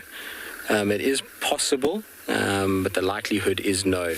What you'll probably find is that given his age and given that there's a number of males around, you must remember that he's going to be in competition with Quarantine, Intlangula, Hukamuri, Tortoise Pan, Tingana might still be around, Mulawati, Kuchava's son, who am I forgetting now? That's pretty much all the big guys for now. You see, he can't help himself. He's too curious. I think there's lizards on the rocks that are kind of fascinating him. Also, there's another car that arrived from the top, so I think he wanted to just go and check what are they up to before he comes back down to where we are. Just going to sit right there. So, those guys are all going to be much bigger and stronger, and they're going to push him a lot more. Sabui's son, that's the other one that I was forgetting. I knew there was one. And they're going to push him, and they're going to make sure that he's kind of, because he's going to be the smallest, it's going to be tricky for him. So I expect him to distribute, much like Tamba did, much like Hosana has. These young males, unfortunately, life is tough, and there's other big males around. You've got to make space for them. And you unfortunately then end up, on the bottom of the rung, and you've got to move until you find a space that you can settle in. But he'll be here for a while still. I reckon we'll still see him for another year and a half at least, maybe even 2 years. If you look at Hosana and Tamba, they stayed for a fair while. I suppose Tamba not as much, but Hosana definitely stayed for a long time until he went. And that could all change. The dynamics could change. At the moment, we're going through a little bumper session of a number of leopards. We've got a lot at the moment, and that could, maybe Mulawati starts to push them all away and he becomes the only male, and then that's the only competition he has. And if Mulawati's dad, then he'll have less of a problem, much like Hosana and Tingana. Hosana was tolerated a lot more by Tingana because of that father-son relationship. And Tingana didn't really see him as a threat until much later on. And I don't think we ever saw Tingana aggressive towards Hosana, other than at a kill, which is, general kind of aggression that you're going to see even between mom and son or mom and daughter. But I don't think he'll stay. There's so many young male leopards around. It's amazing. If you think across the Sabi Sands at the moment, you've got Tortoise Pan, Hosana, Tamba, Masava, Inweti, White Dam, who else? Tavangumi. These guys are all the same age. They're all young leopards. You can't eat the little gecko. He said, no, he's a little gecko, leave him. But that is useful for him later in life because he's going to learn how to hunt by doing these and failing. You can see the curiosity is there to just bat at it. It's not serious hunting. The poor little geckos there. You know why I always feel sorry for them? Is because they lose their tail when he does that. They panic so much that they sometimes let go of their tail and autotomy happens. And a lost tail is not ideal because then the next thing that comes along, they can't do it and it has to regrow, which requires a huge amount of effort and strain on the body. So, if he's not going to catch them and eat them, it's always, you want them to kind of not catch the tail or knock the tail off of those little diurnal geckos or normal geckos as well. So amazing. I love how curious he is of even us these days. He kind of comes down and he checks everybody out and he looks and he's happy to kind of sit and enjoy. And I'm going to go forward a little bit so we have a better view. All right, while I reposition, let's send you back across to Steve, who's at a watering hole.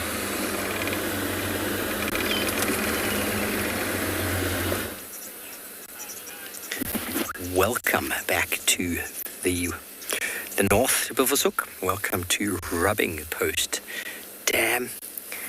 And I heard a buffalo that I anticipated might move a little bit further east. Walks into 2 big elephant bulls. Now the whole herd is turned and they're heading directly south towards this watering hole. So if we're very quiet and we sit very quietly, the herd will materialize out of the thickets to our left and come and drink. I was just telling Paul that it's something that I love to do on walks. on trails, because the buffalo are very predictable in that they are going to come and drink. And when you know where the watering holes are, you can basically walk all the way around, position your guests sitting down on the other side of the watering hole, in a safe place, of course, and wait. And if you don't move, and if you don't make any noise, the buffalo aren't aware that you're there. Obviously, if the wind is in your favor, you can view them coming down to drink beautifully. And unfortunately, there's no way for us to do that now. But we are on the sort of the western side of this pan, and they're going to come from our left-hand side. They're going to feed a bit on their way here, but they definitely are on their way here.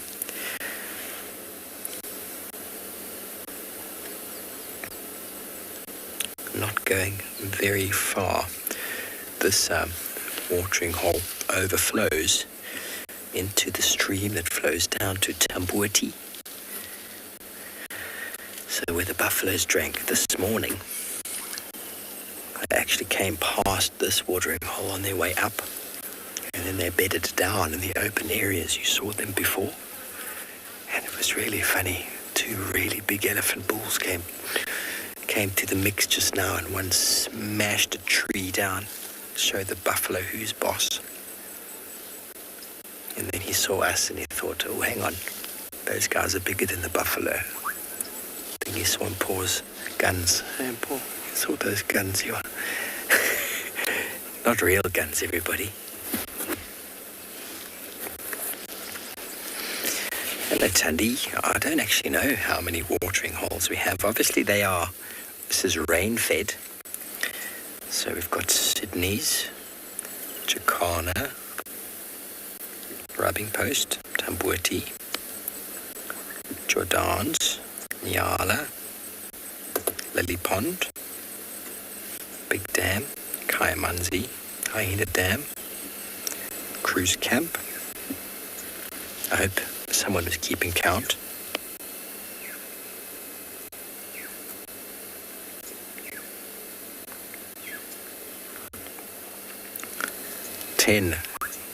Ten large watering holes in the north, all of them rain-fed. All of them rain-fed. The Sabi Sands in general, wherever you go in the Sabi Sands, there is a lot of water. You can hear the oxpeckers off to our left. The water's very enticing. We're going to sit right here as our buffaloes are slowly starting to emerge. And when you come back from Tswalu Kalahari and their fast cats, I'm sure we'll have some buffaloes having a drink.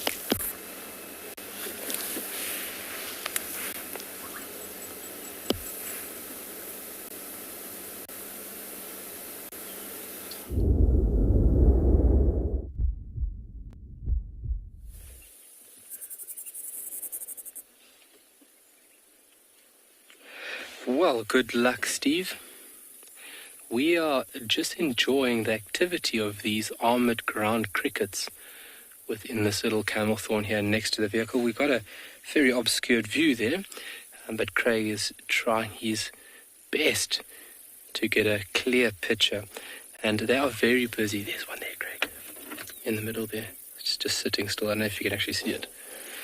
But it shows you in one little camel thorn how much life is roaming around this tree. And obviously there'll be an ongoing war here between predator and prey. And this little tree provides a perfect haven for little insects to hide away, in between the leaves or in between the bark. And then obviously the nourishment that it provides, foliage-wise, is incredible. Let's see if we can find one here. Ah, there's one crawling around. There he comes. Look at that. You can see the long antenna. It's part of the longhorn cricket family. And these are large flightless crickets. You can see there's no wings. Obviously, the ability of flight is a remarkable thing because that allows you to venture out to find new food sources, to evade predators, but then also to find a mate. But these individuals, how bulbous and large they are flightless. And you could see once we get a view there, I'll show you exactly where they produce their sound from. Let's see if we can find another one. There is so many in this tree. The tree literally looks like it is. Here's one right here, Craig. As a monster. Oh my word. It's a little bit close, but Craig's going to try his best here to show us. Look there. There we go. Ginormous. And these individuals are just moving around now looking for food. And you can see how those antennae, those two long projections on top of the head or on the front of the forehead are moving around. And that's the sensory organ for this animal, just tasting and feeling various parts. And if it tastes food, that's when those little appendages, you can see just under the mouth there, those little appendages go to work. And it's got external moving mouth parts to chomp down on various things. Whoa, look at that.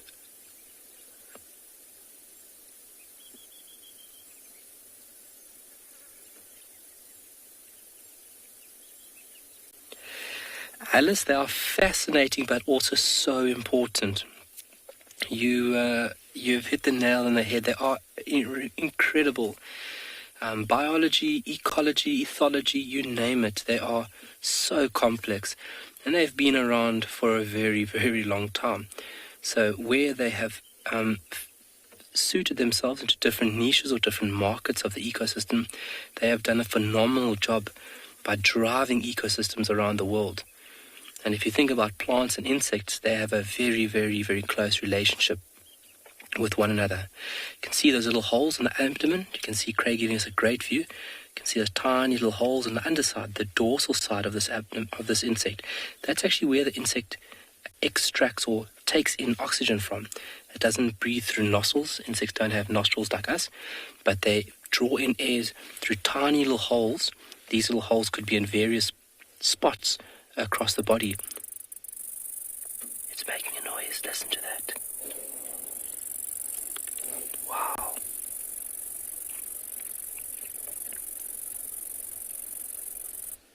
Wow. And so that air is drawn into the body and then is basically utilized throughout the body.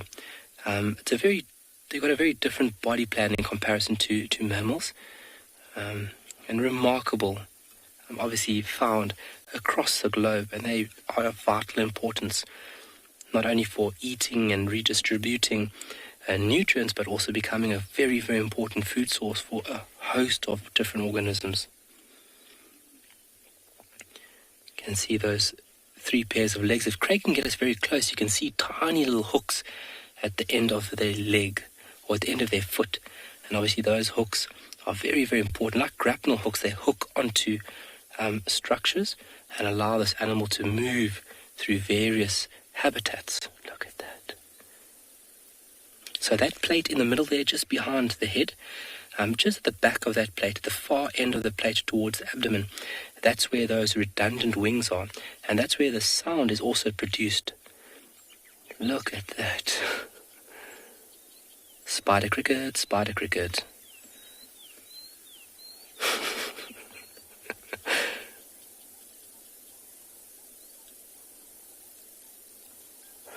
All right, but from insect to mammal, let's see what Steve has.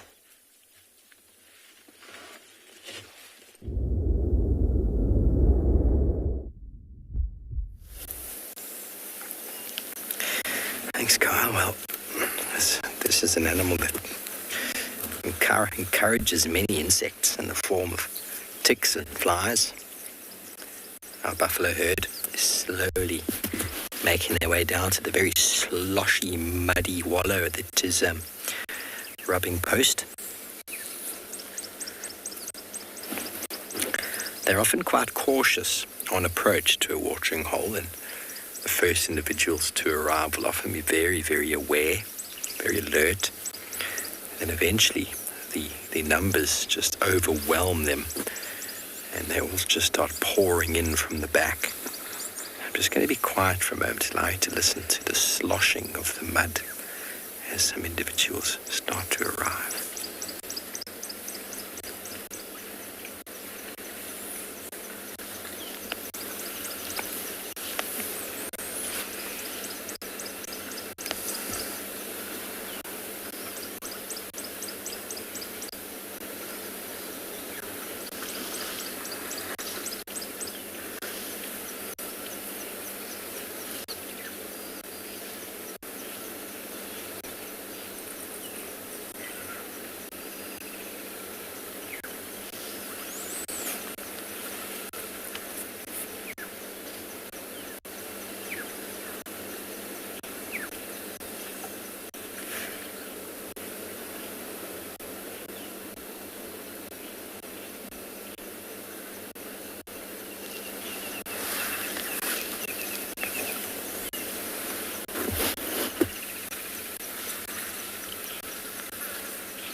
maybe hear a little bit of lightning, or should I say thunder.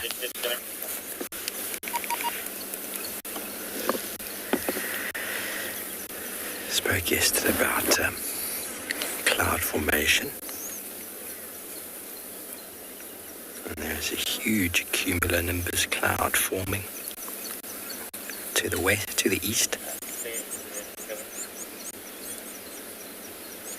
Are you ready for it?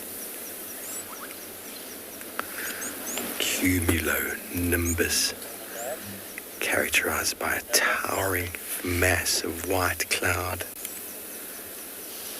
And inside there is lightning, electricity being generated.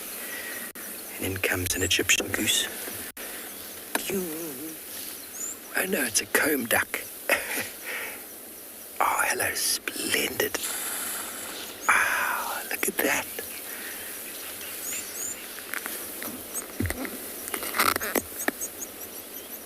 Look at him, he's a comb duck.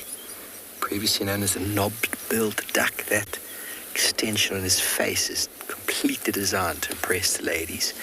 JM, no, as discussed earlier, buffaloes will work and walk around watering holes like the petals of a flower, figure of eighting to and from watering holes, so that whenever they move, they're moving through new grazing. Obviously, every now and again, when there's no food, they will go along well-worn paths to get to and from water. But now, what you'll see them doing is moving in these big petal-like arches to and from the watering holes. So even though they were here earlier, where we're parked on this side, they moved through this side. It went off to the north. Now they're coming back again. And when they finish, they're probably going to go off further to the east and maybe come back to this one again from a different angle, or go to a different watering hole altogether. So they try and avoid using the exact same spot. How splendid was the landing of that comb duck, eh? Well done, Paul. Okay, so the buffalo are slowly getting more and more relaxed to the sounds. And you'll see them soon. They'll just start barreling down here. Sometimes they actually go all the way into the water as well to drink their fill. I'm just going to be quiet and allow you to listen to how these fellows drain the water.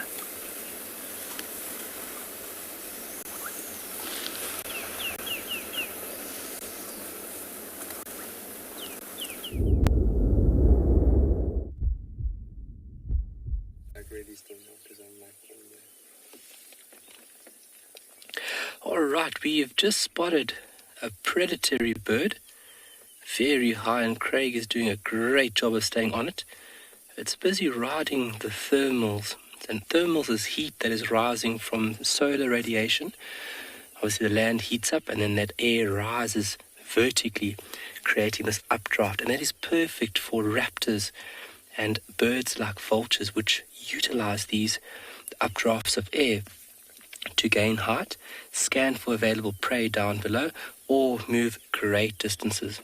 And just like we saw the other day, the broad wing structure of vultures enable them to soar very, very high. It is the highest soaring bird there is, which would be vultures, and then below that you'd actually get geese. We're trying to ID it. It's very high.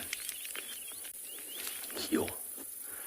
You can see how it's going in a circular formation.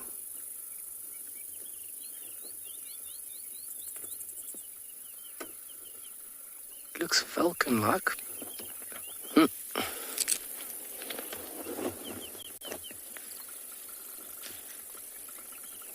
Oh, and it is going into the sun. So that makes it a little more difficult, like it when you have a shadow cast on the other side, but I will try my hardest to take a look what it is. Don't think it's a lanner, because a lanner has a plain chest, although a juvenile, whoa, high. I'm not sure exactly on how high that bird was, but it was high. So if you look at Lana falcon, Lana adult has a plain chest and belly, but the juvenile or immature has a very streaky breast. So what I'm going to do is once I park, I'm just going to take a look and then we'll ID that bird correctly. But lovely stuff to see a bird moving like that. And more than likely what it's going to do now is go out west. We actually know of a pair out west, and you can see that bird was going directly in towards the sun, which would be great.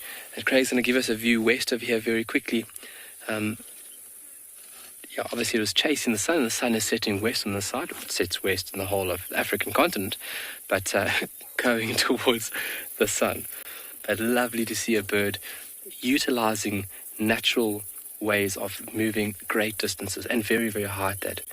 So falcons are really remarkable aerial predators, catching birds on the wing, catching insects, but utilizing that height, you can really see far. They've got remarkable eyesight, but then also moving. So what the bird was is just using free energy going up, and then what it would do is just glide, a couple of kilometers on its wing. Obviously the air flow would be in the right manner where it is flowing in a certain manner that gives it lift to glide out west, where it doesn't have to use a lot of energy to move out there. But the sun is setting fairly quickly on the side, starting to cool down a bit. And you can see from the shadows there on the left-hand side of the tree, they are getting longer and longer. And we are still with these cheetah. They haven't moved very far, these spots. But let's reposition over here quickly, Craig, and let's take a look. Let's see what they're doing. Hopefully they haven't given myself and Craig the sneaky. The other day we left the cheetah, came back, and they were gone.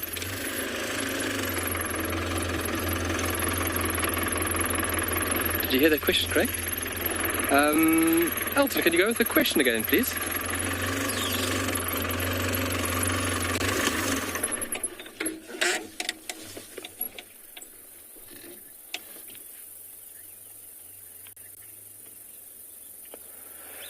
Wow, Beach Bunny, what bird would I like to be? Sure. Definitely a bird that soars. I find watching a bird soar is almost therapeutic. And I could imagine being a bird and just feeling the wind like under my wings and feeling the pressure, the wind rushing between the feathers. I think it would have to be something like a big raptor that can utilize thermals. What fascinates me even more is pelagic birds and how they fly. So maybe something like an albatross, where they obviously have a monogamous, very, very long life relationship with a partner, and they have multiple young, but just the way that they utilize any little bit of wind out in the open ocean is fascinating. So I think it would have to be a bird of prey or an albatross. African crowned eagle maybe. Or an albatross, yeah. Any other comments of what bird you would like to be and why? Let us know. Drop us a comment. It's always a very interesting thing, us as humans thinking about, what if we were an animal and what animal would we like to be? What bird would you be, Craig? Hardy-dar. Craig would be a hardy-dar. He would just annoy me. Okay, we got some yawning. That's a very good sign. That's going to go back to sleep. But normally you have predators yawning before they get up and move.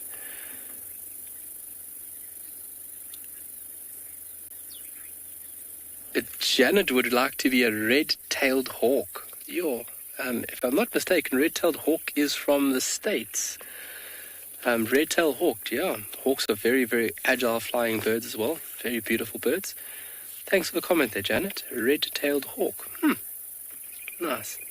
It's always a beautiful thing to understand the diversity of avian species around the world. And if you look on different continents, you'll have certain family groups or certain bird families that are represented on different continents. There might be variations with the coloration, but yet you can still recognize that group. So, for example, if you look at Africa and India, You get representing birds on the African continent that you would find on the Indian continent. Things like bee-eaters, flycatchers, and then certain types of raptors. India's also got very, very beautiful birds, and a great diversity of them as well.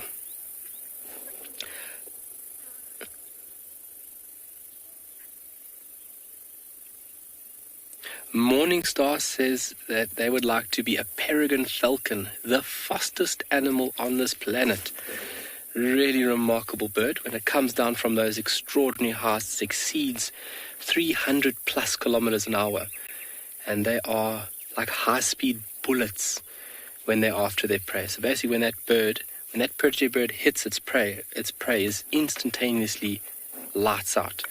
You could imagine the kinetic force of that bird impacts its prey with. A remarkable bird.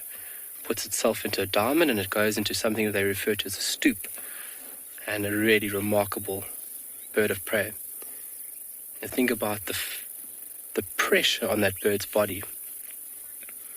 I mean, doing that massive dive and then changing, forces. Really incredible.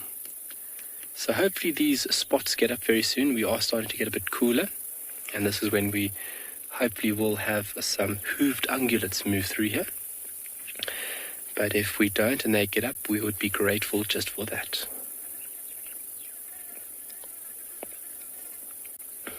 And as we've spoken and as we've said before, patience is key out here. If you don't have the patience, you're not really going to enjoy it. And if you don't have the patience, you're not going to see all these amazing things. And they are on their own time schedule. DJ, do cheetahs have retractable claws? No. Cheetahs' claws are semi-protractable, so they are extended out of the sheath, and it's because of the ligaments and how they stand that the claws don't retract all the way into the sheath.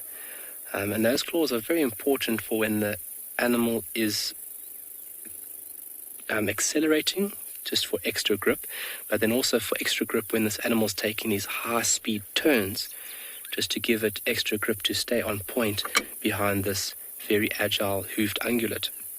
So the claws are always extended, and if you look at a cheetah's track, you would actually find the claws within the track. Unlike lions and leopards, where the claws retract all the way into the sheath to remain sharp all the time, and they'll only be present in a track if the animal slips in soft sediment. Then the animal obviously extends or uses the ligaments or contracts the ligaments, which pushes the claws out, and then obviously the claws are then presented in the track. But otherwise, lions and leopards all the way into the sheath, and then cheetah are somewhat semi-out, not all the way in, not all the way out. And that's why they use the dew claw found almost on the wrist of a cheetah. A dew claw is always sharp, it never touches the ground, and that's the claw that would be used to hook into the hide of the animal and then set the animal off balance. And that's when obviously they go for the throat.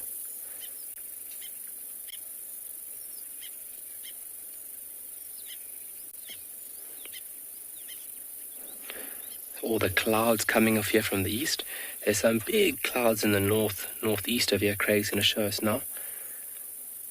And these are just little fluffy ones in front of us still. But look at the development there on the right-hand side of your screen.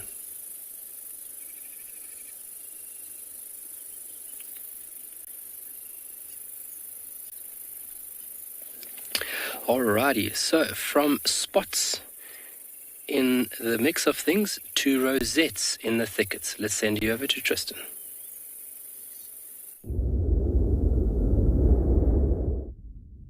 We've had the most crazy afternoon with this little cat. He came right up to the back of the car and then he just sat there and watched us. He was like, this is perfect. I'm going to lie right where you guys are. And he literally lay within about a meter of us, just staring at the two of us for a long time. It was very, very, very cool. And then eventually he got up and he moved off and did his own thing. And then we came up here and he kind of has walked a little bit closer and is now watching us from inside the grass. He doesn't seem to want to go too far. He's just like, no, I'm quite happy to stay wherever you guys are. That suits me just fine, which is pretty cool. Quite happy with that. Yawny cat. I think he's going to go back down towards those rocks, though. He's come out a little bit and up the slope and away from the river. But I suspect that we're going to see him kind of moving back down. It's much safer down there than it is up here. So you don't want to be down in that riverbed too much. Away from the riverbed too much. He wants to be there also where Mom left him. And so he'll be shouted at by Mom if he's not where he was supposed to be. And we know that he can wander a little bit, but he'll need to stay fairly close by, otherwise Mom is going to get a little on the upset side.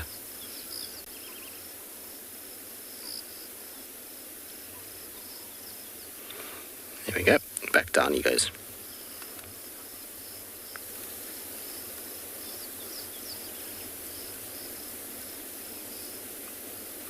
So I'm just going to let him kind of go behind us before I start. I don't want to frighten him. He's going to do exactly what he did yesterday. It's the exact same route and everything that he did yesterday. It makes me laugh though, because he kind of looks over his shoulder and then sort of looks at us as if to say, are you guys coming or are you staying? And now you're coming back again. So now he's coming back.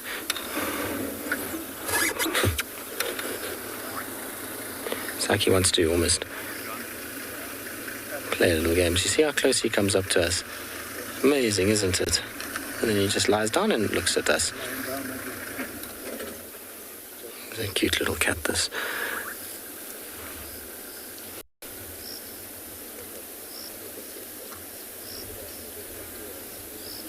Look at those eyes, the way that he looks at us.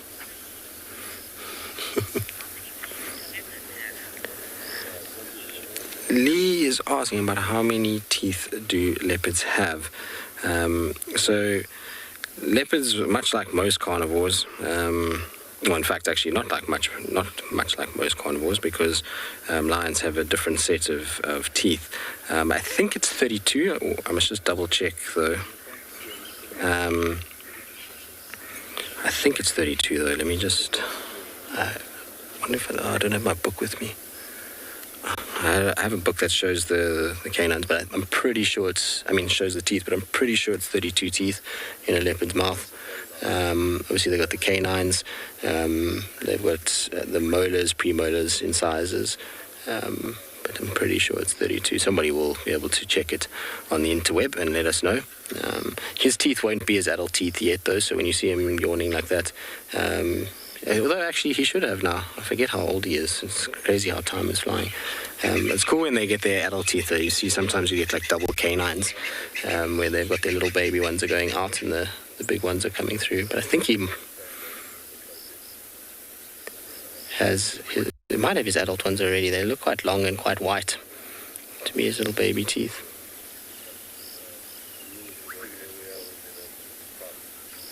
It's cute, eh? He is such a little champion, this cat.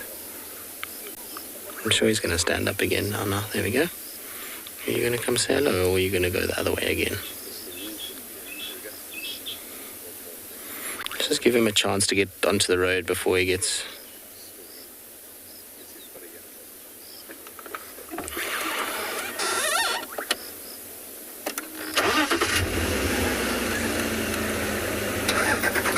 Alright, so I've been reliably informed that a leopard has 32 teeth. And so that's about what we thought they would have. Like I say, what are you doing? Every time I move, you want to move. Every time I don't move, then you sit. It's not exactly ideal where he is at the moment. We've got another car in the sighting, so we're trying to just get them in. Elizabeth, maybe, I don't know. I mean, it's obviously one of those things you can't anthropomorphize too much, but if we've spent enough time with him for him to understand that we're not in any way, shape or form trying to injure him, hurt him, or do anything to him. So I would hope that he feels safe around us. You know, we've had him at kills, we've had him by himself, we've had him with Mom.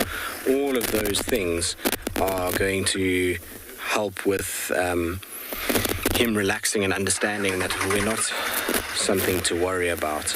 We're perfectly fine, and the more that we're perfectly fine, the better he'll get and the more he'll understand. And if we just keep respecting his space and kind of letting him dictate what he wants to do. So if he wants to walk up to the car, absolutely fine, no problem, as long as he doesn't touch it. If he touches it, then we have a problem, and we will have to dissuade him by making a little bit of a noise or tapping on the side of the car.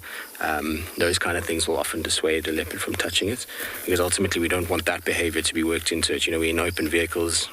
Letting a leopard do those kind of things and they get older can ask for trouble. So better not to let them do that. I've seen a lot of videos of late of guides allowing leopards to do some pretty crazy things to cars. It shouldn't be allowed. It's not on. It might not be anything to worry about at this size, but when he gets to 13, 14 years old, teeth are worn, he's in bad condition, that memory of the fact that the cars and no one chased him and he jumps onto the car and grabs somebody is going to lead to a big problem. So I'm very, very much against allowing leopards to sniff number plates and bite the tires and those kinds of things. That kind of behavior should not be allowed at all. You know, if anything comes near the car like that, just a simple starting of the engine is enough just to stop him from, you know, coming closer. But anyway, so that's the thing, is he will feel safe, but you often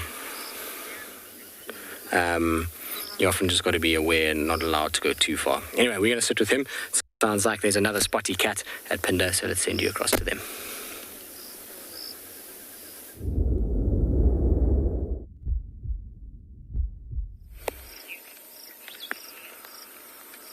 Welcome to andBeyond Phinda Private Game Reserve, everybody, and look what we have managed to find this afternoon. After a very late start, weather interrupting our plans for much of the afternoon, we've seized a little gap in the storm and we've come across this amazingly beautiful female leopard walking down the road, actually sitting and pausing now with the tail curled curiously to us, pausing while she carries on her patrol. My name's Ross, and behind the camera today is Glenn. And as I said before, we're coming to you on a rainy andBeyond Phinda Private Game Reserve afternoon. And here she comes, everyone. I'm going to just keep rolling backwards.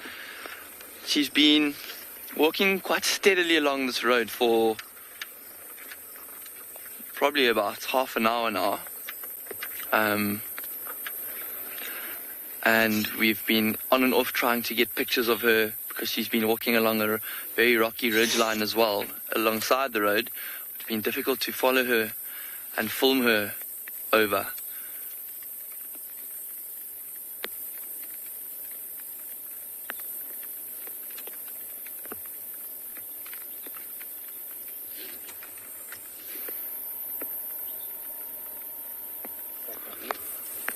Wow, that was amazingly close. So we're going to follow her and see what she gets up to. It's beginning to get very close to sundown, and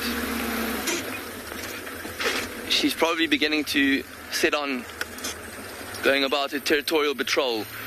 We have seen her mating with a male leopard a couple of months back, and we're expecting her to show signs of being pregnant very soon. And so recently she's been, look what she's doing there. She's scent marking there, spraying some urine onto that bush to communicate that this is her territory. And so all the other female leopards in the area will hopefully know, or when they come across that scent, to stay out of her territory. And she's been doing this increasingly more now as she gets closer to having babies, to make sure that when her babies are born that there's no interference within her territory, because other leopards could pose a very serious threat to her cubs. Look how she holds her tail like that above her back. It's so beautiful.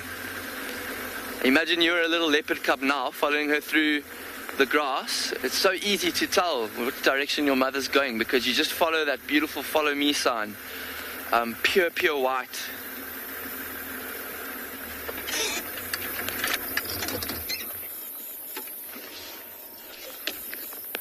some birds alarm calling at her as she walks through this bush. And it's a very thick area that she's walking through at the moment. There's dense bush on either side, and she's taking this road as an easy path. Also, this leopard sort of, her territory falls to the right of this road, to the east. And leopards use physical sort of features in the environment, like rivers and roads, as demarcations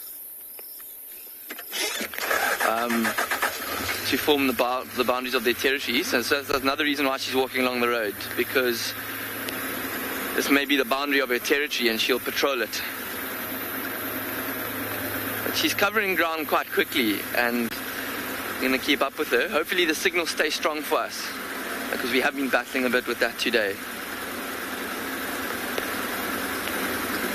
She looks like she may step off the road again, just to smell what's on that branch. Maybe there's another leopard that's walked past, possibly a male that's in the area that's left scent on that little piece of grass or on that bush.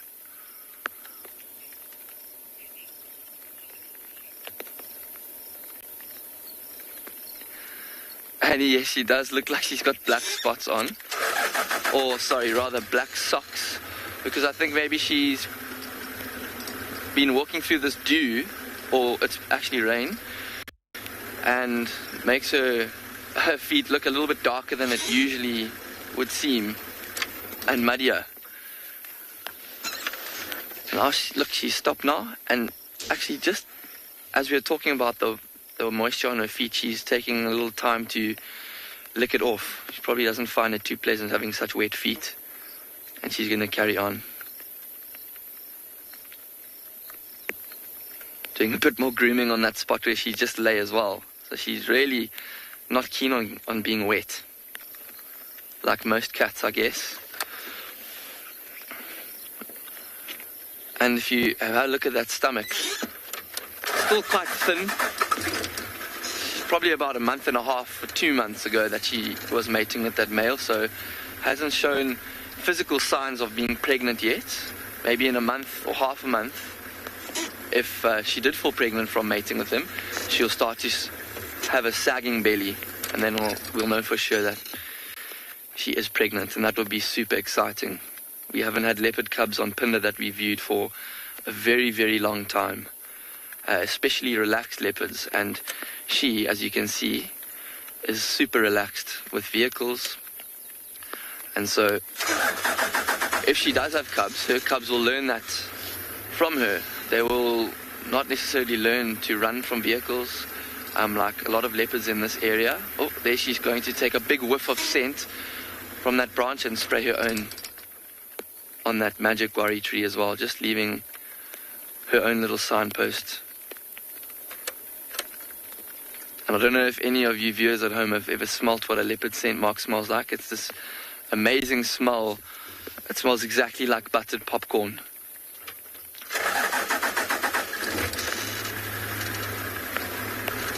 So yeah, if she does have cubs, it's going to be so exciting to be able to potentially have leopard cubs on Phinda that we can view.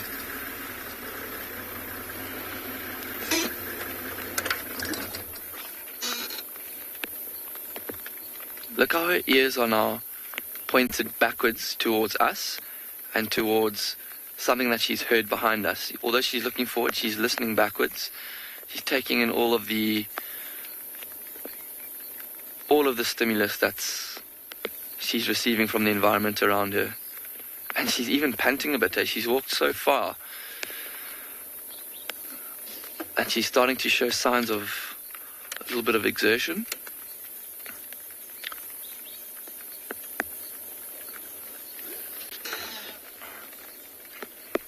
Now you can see the beautiful spots on her side.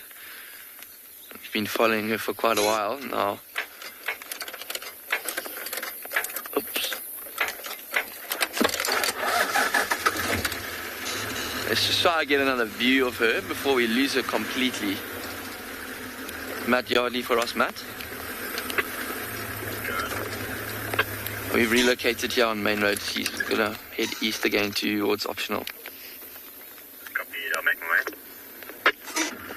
And now you can see how beautifully she's camouflaged, eh? As she walks through the grass, almost impossible to see her.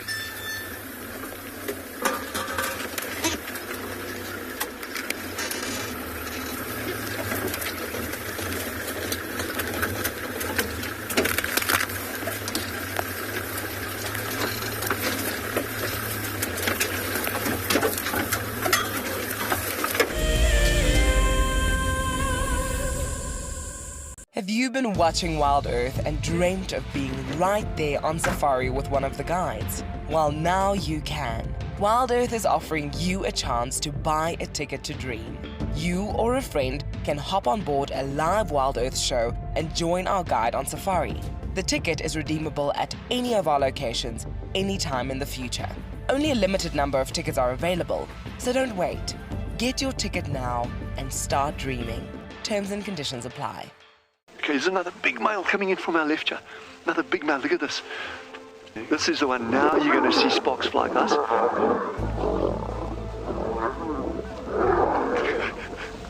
Guys, it doesn't get better than this, eh? Yes, unbelievable. Africa, I love you, eh? Expect the unexpected here on WildEarth daily. This is Rusty. He's my favorite vehicle and we've been through all the good times here in the bush. Now, if you feel a connection to Djuma Game Reserve like I do, then we have a fantastic opportunity for you. You can have your name engraved on a brushed metal plaque just like this one, and we will attach it to Rusty so you can always be with us on safari in spirit. We will even send you a digital photograph once your plaque is mounted on Rusty. Spaces are limited, so grab your spot now. Hi, I'm Kyle, and I come to you live every day here from Tswalu Kalahari in South Africa. My favorite bird has to be the social weaver. The enormous nest that they create, their survival tactics to inhabit these harsh and unforgiving environments, and as well as their complex social arrangements is truly remarkable. And the interconnectedness with the ecosystem shows us that we are too. Catch up with the guides daily here on WildEarth. In a world full of upheaval, we all need a quiet and safe space to breathe. A place where anxiety and stress don't exist. A place where life carries on as normal. Escape to nature with WildEarth.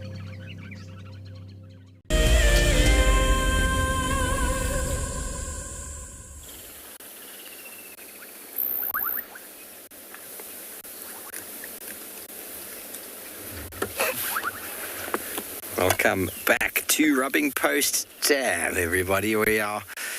Buffaloes have had the most amazing saunter around. And this female here, who's probably one of the low-ranking females due to being injured. Often injury can lead to an individual becoming a little bit less important in a herd. When they get old, they're still accepted in the herd. Oh, 12 o'clock, we're next to the log. We've got the lesser moor hen again. You see where the small log is? Over there. Yes, please, please, please, please, please. We've got to the right. To the right. There it is. On the right. Yay! Oh, how exciting. The lesser moor hen, everybody. Now, Tristan saw these the other day. We just had them a little moment ago, and now we've got it out in the open, cleaning and preening, and probably a little bit upset with the buffaloes for coming and making waves and ripples in the water here, but how splendid it is to find this very shy and skulking bird. And if you know me, everybody, I love to do birding while in big game sightings. So I do apologize if you'd prefer to be looking at the buffalo right now, but we've been looking at them for quite some time. This is a bird we very rarely get on camera, and I've never before today. So you see the red on the nose, on the tip of the beak, with more of a yellow.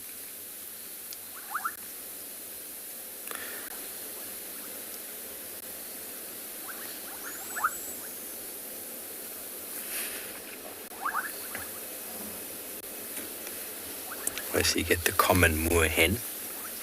It's got much more red on that beak. Just the tip of the beak is yellow, and not that we can really see the legs, but the common, it's got much yellower legs.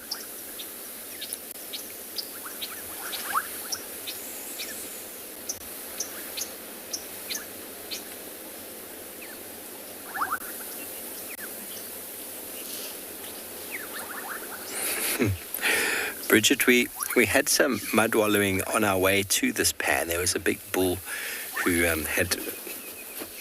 he'd found himself into a big patch of mud. These buffalo have been swimming, so they haven't really been mud wallowing. And it's definitely something you see more with the big buffalo bulls, especially the older guys, enjoying the mud. You don't often see these younger females or breeding herds themselves mud wallowing. I don't know why.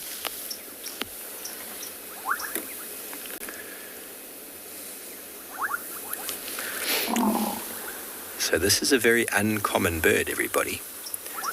Very uncommon. Inter-African migrant, meaning it comes from sort of more north in Africa, comes all the way down here to breed, and obviously likes temporary and permanent fresh water. Omnivore.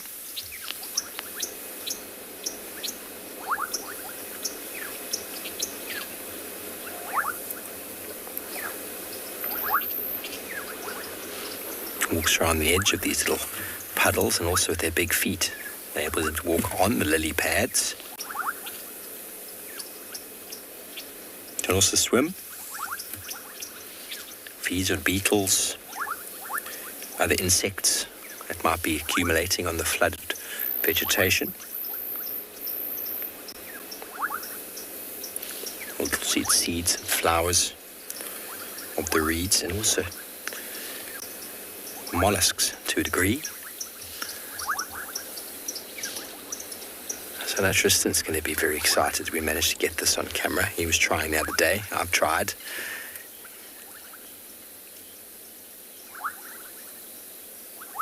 Let us know, #WildEarth, if this is a new bird for you.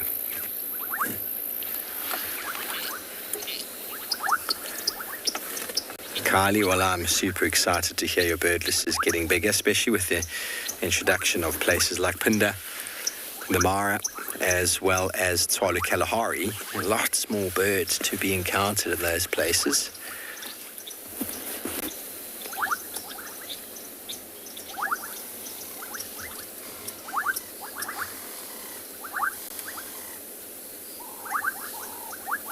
Wow, look at him. And those big feet.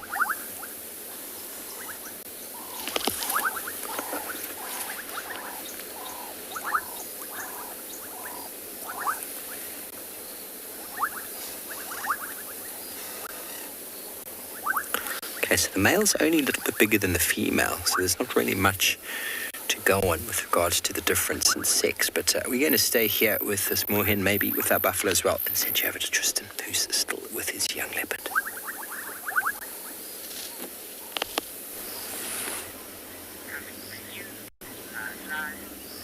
Well, as you can see, we're still with our little boy, and he's still being as cute as ever. He's chased a squirrel, and otherwise it's just been up, down, all the time. I think he's bored. He's just looking for something to do. He's moving quite far now, though, from where he was this morning. We've covered a fair distance. He's going towards the lodge now. I think he knows that at night the lodge is a safe place, and then during the day back out to where he can mess around and play on the rocks and things like that. I'm kind of hoping, though, he's going to find one of these trees and go up it. That's kind of fitting into the day to have him go up a tree. For now, though, he's just sort of cruising around the grasses and basically just trying to scratch for anything that he can potentially go after. He watched some Egyptian geese for a while, should I say. Then he was after a squirrel. And now he's just looking for anything that he can find on this clearing. see where he goes. I might have to catch up with him because the grass is so long, so difficult to see them. When he's walking, it's fine, but as soon as he sits down, it's near impossible. What have you spotted? A little white tip to the tail. It's a marula fruit, you silly boy. It's dropping from the sky. He's going to get hit in the head now because these marulas are dropping from the tree above him. I think that's what he's curious about, is the thudding sound of these marulas. I mean, it would be quite funny if one fell next to him. Sometimes they get a little frightened and can jump up. He'll learn very quickly that that's not a safe place to be, is underneath a marula tree at this time of the year. All right, let's catch up with him. He's drifting quite far now. And just like that, he goes, and you can't see a thing.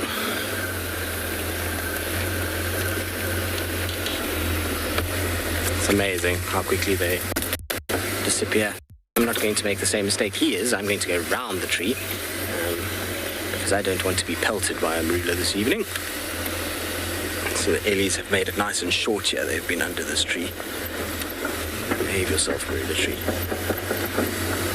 I think we're well clear of the canopy now, which is good. So we can just park off here. But you can see how you would never be able to see him from the road unless he's up something. I mean, we're not far from the road. We're probably only 30 meters, but that kind of spotted coat just blends in so well with the grass, and that's him sitting quite high. You're going to get hit by a marula now. One just landed right next to him. And if you're quiet, you'll hear them thudding.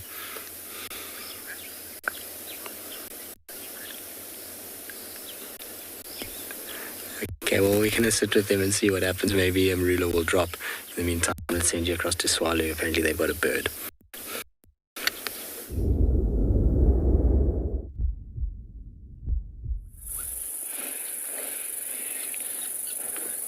Alright, I'm going to have to apologize first and foremost. The view is not the greatest, and Craig is doing his utmost best to give you guys a view of what's going on here. And I'm talking very quietly because we are fairly close. This is the nest of a glossy starling, and this is one of the chicks. There's two in this nest, and this is one that you can see its mouth is open at the opening of this crack on the stem of this old dead camel thorn. They are featherless at the moment, so obviously this is a form of altricial breeding where these little chicks are bound to this nest and they rely on the parents for everything. So what you can see is the side view, that lightish stripe that you see in the middle of the screen there. That is the actual beak of this tiny little bird. And I mean, these guys are young, maybe a few days old. So obviously just out of respect I want to show you folks, but just ensuring respect and safety at all times. That's why I'm not talking very loud. I don't want to disturb them. And I'm constantly keeping a watchful eye out for the adults. If we see the adults, we are out of here. But to get a view of a young, brand new little chick like this is incredible. There's two of them. And we did see eggs in this nest site at, I think it was around the beginning of December. And unfortunately something snacked on them. But because of the favourable periods that we are in, they will then breed again.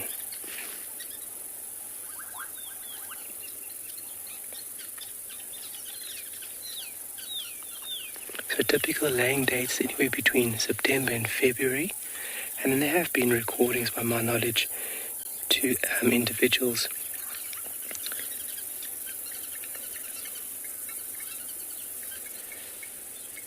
Penelope, very amazing to see such a young chick bound to a nest like this. And you can see from the coloration of that beak, when that bird, look there we go. Look at that. So the coloration of the beak is very distinctive because it's fairly dark inside this nest site. And when the parents come to feed it, the parents need to see where they need to put the food. So you can see that coloration being very distinctive. So the bird opens up its beak and the parent has a reference point of where to put the food. really incredible to see this. Look at that. Wow. That must be really hot inside there, and this side is actually facing the sun. Where the nest is, it's actually westly facing.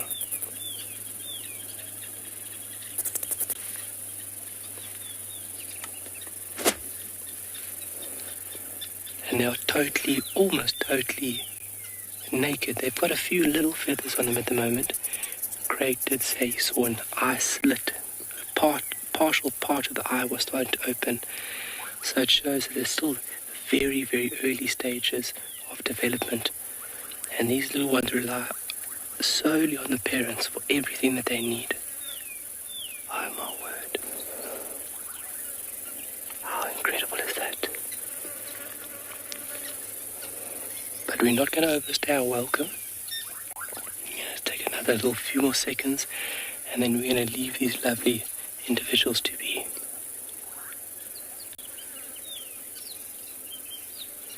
So when the eggs were in there, they would have like a bluish tinge to them. Wow. Nice one, Craig. We're actually looking through a slit, a crack within this trunk. And that's where we're actually getting a view of these little chicks. You are all these corn crickets, man.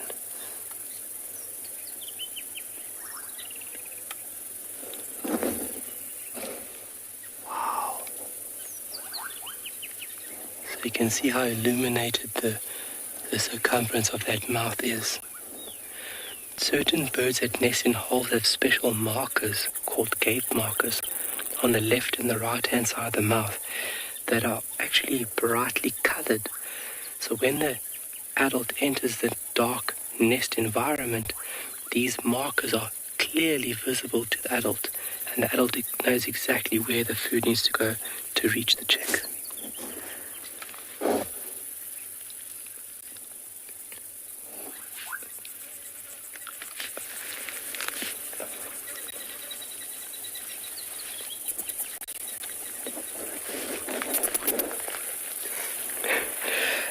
So come take a look at this way quickly. Let's show them, Craig. We're just going to be a few more minutes. This is where the adults, Craig's being attacked by the corn crickets. This is where the adults would go in and out. This is where she would have gone in to lay the eggs initially, and this is just big enough for her to fit in and out of this nest. This more than likely would have been created by a woodpecker initially. Only a woodpecker has the ability to chisel out this very, very hardy wood, and I mean this is very, very hard. Just take a look here. So a structure that's old and dead like this is still very important for a host of different animals. Birds, insects, resting spot for animals at night time. And this very tree is the spot that one of the very first leopards that were seen on Tswalu was in this exact tree, which is really remarkable. So what we're going to do is we're going to leave these guys. Obviously, we don't want to overstay our welcome. When it comes to viewing animals, you don't want to overstay your welcome. You want to view and you want to make your way out. But let's take a look here, Craig. Let's show everybody how many corn crickets or armored ground crickets there are. There are just so many at the moment. And I'm watching them climb over that tree. And my heart just drops, because if they get into that nest, unfortunately they will consume those chicks. And it just shows you how many factors are against birds. So I've mentioned very briefly earlier how this insect would breathe is basically on the underside over here.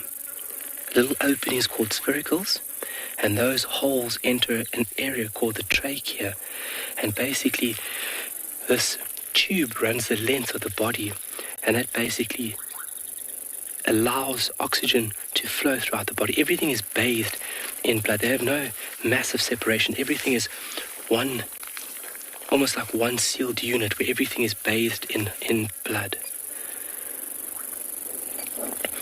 And if you look here very carefully, I mean, the ground literally moves with the amount of these armored ground crickets. All right, what we're going to do is we're going to enjoy this for a little bit more, and then we're going to see where those spots are. But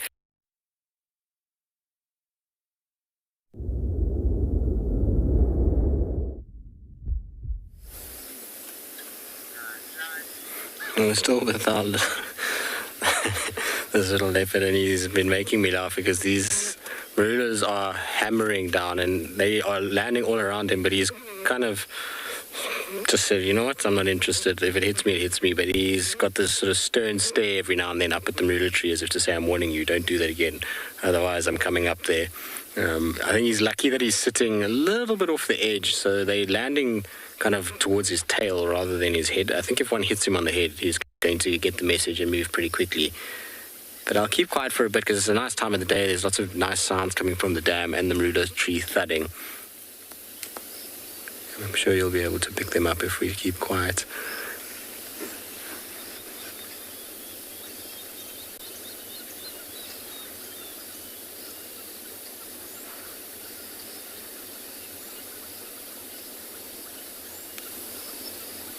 Of course, now when we keep quiet, none of them are actually falling.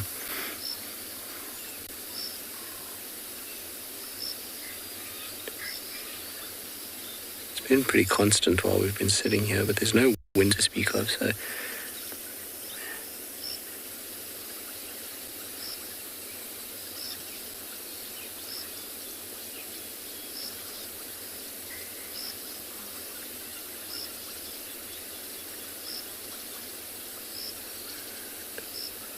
was hoping we would hear them falling, but of course always when you want something to happen, it doesn't.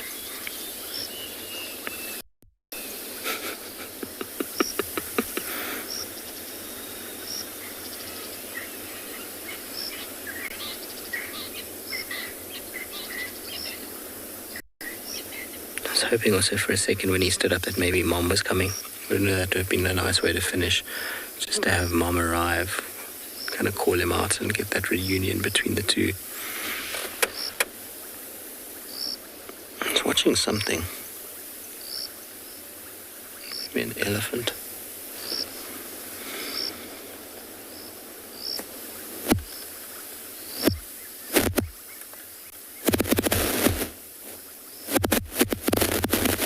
Sorry if my mic is scratching again. I mean, I'm sitting dead still, yet it's still making noise, which is highly, highly irritating.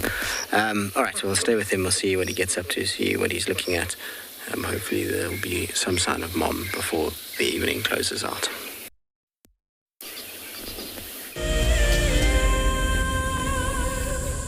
If you love to watch WildEarth, then we are inviting you to join our Explorers program.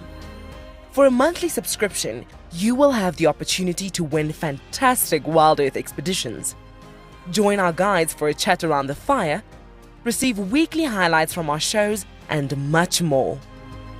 All the money will go to keeping these live safaris on air, which in turn allows us to escape into nature every single day. Hi, my name is Taylor McCurdy and I'm coming to you from Eco Training here on Pridelands. My most favorite animal in Africa has to be the elephant that's behind me, and this is Kumo, you'll meet him. But elephants just in general, they're really sociable, they're always doing something, and I love to see the interactions between the members of the herd. Catch up with the guides daily here on WildEarth. Our first WildEarth Explorers competition has closed, and we have a winner. Congratulations to Chantal Sleep from Benoni in South Africa. I felt totally overwhelmed for winning this prize. I will be taking my son with me, and I can't wait to share this experience with him. Chantal and her son have won a behind-the-scenes WildEarth experience at the magnificent andBeyond Ngala tented safari camp. The prize includes a 3-night stay and a chance to sleep out in the unique Ngala treehouse. I would like to thank WildEarth for making this dream come true, and I encourage everybody to subscribe, to become an explorer, and stand the chance to win these amazing prizes, and so much more. For this month, we have a brand new prize. You could be jetting off to Tswalu in the Kalahari for a 3-night stay at the luxurious Motsi Lodge. Open to all WildEarth explorers who have signed up before the end of January 2021. Terms and conditions apply. Looks like it's a very difficult climb because every time it tries to climb, the ground is breaking, so it slides down. But it's the only one. Look at that. That is a call of desperation with a cub. It's like, what are you doing, mommy? Oops. Oof. Expect the unexpected here on WildEarth daily.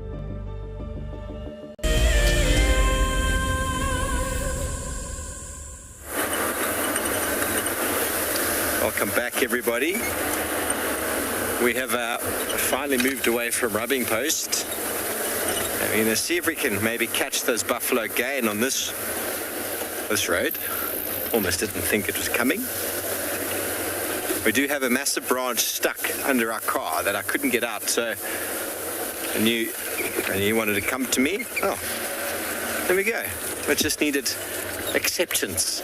Needed acceptance of the fact that it was stuck and let go. Isn't that a wonderful feeling sometimes in life? As soon as you accept something for what it is, it vanishes. And I think what I'm going to do, I'm just going to pull up over here. And there's a wonderful sky developing over there. And Paul, is that going to be all right? Look at that beautiful sky. Yes?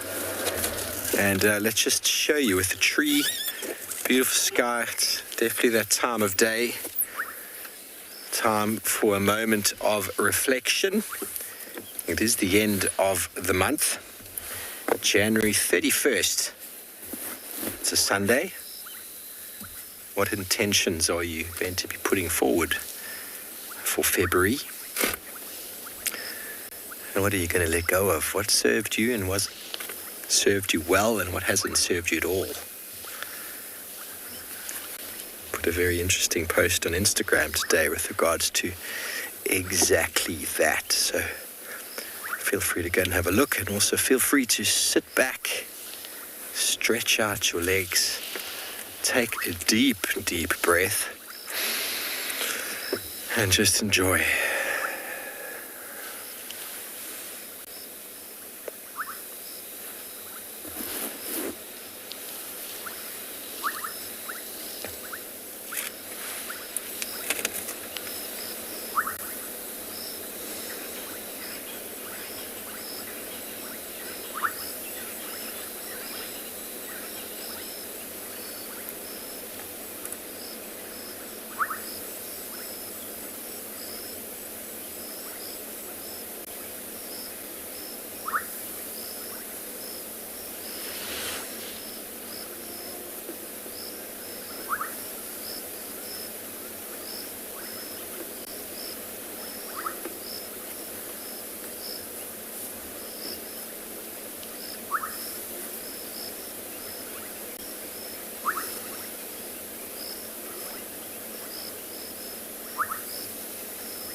We're still with our little leopard. He's still moving. He's going straight towards the dam. He's curious of the hippos, I think, more than anything. He almost went up a tree, like ran towards the tree, and then he was like, nah, I'm actually going to sit. This is as far as we're going to go. The dam is right here, and it gets very wet just in front here, so we're not going to go any further than this. We'll leave him to kind of go down towards the dam. I thought we'd just get one last view of him with the kind of dam and then the lodge in the background. It's always pretty just to kind of see how these cats become so at home in this area. And this dam and this section of the dam has always been one of my favorite areas. It's absolutely beautiful in this section. You've got nice big marooders, and then the dam that's kind of overflowing, and this leopard that's kind of walking towards it. I wonder if he might go up the tree over the water there and watch the hippos for a while. He's very curious, I think, of the hippos. They're making a lot of noise because they're almost about to come out. But it's very, very, very cool. There they are, right there. They always sit in this area. This is one of their little favorite parts to sit at. He's going slowly towards that little mound. I think he's going to sit close to the water. He's going to be up on one of the mounds or in the tree and then just watch the comings and goings. He's venturing far, though. It's further than he should be. If Mom comes back, she's going to be very annoyed. It's going to take her a while to find him because he's nowhere near where she left him last. He was last up towards Gowrie Main, and we're right at the dam now, so it's a long way. I mean, it's not far in distance, but it's long and it's far enough that Mom probably is not going to be that chuffed, given that he's headed in this direction. You can also see it's starting to get very dark now, and so we don't stay with him at night yet, without Mom. If Mom's around, it's different, but without Mom, when it gets dark like this, it's time to let him go and do his own thing. And you can see just how quickly they start to disappear in this dingy light and in these long grasses. Let's see if he pops up the tree, though, before we go. It's kind of close enough to maybe go up.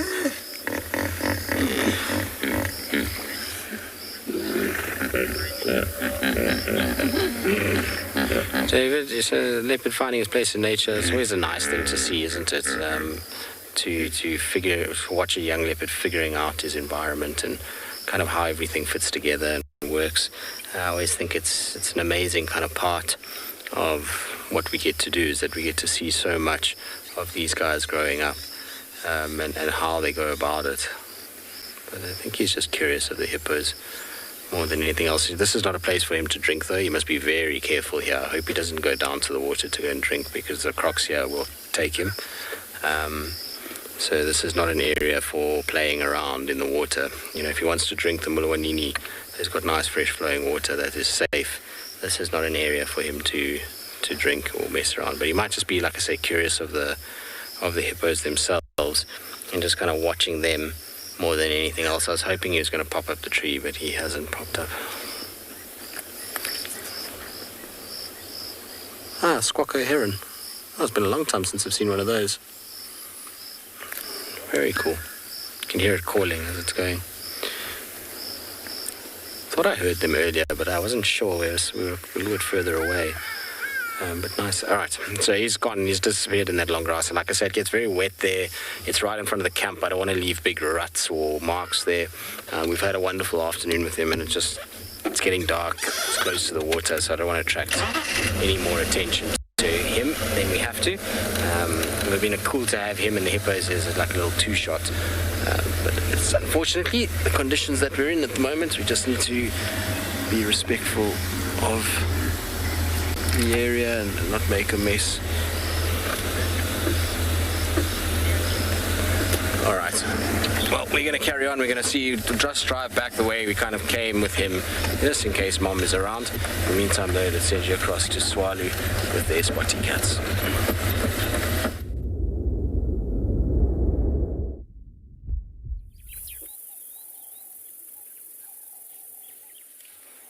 Well, we can actually see the cheetah now.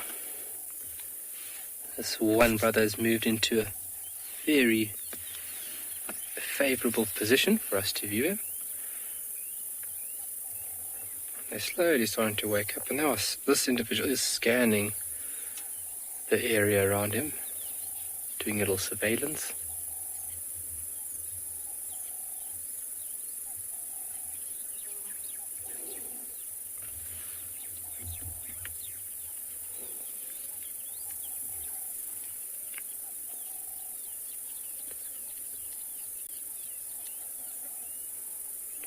All the armoured ground crickets calling around us now.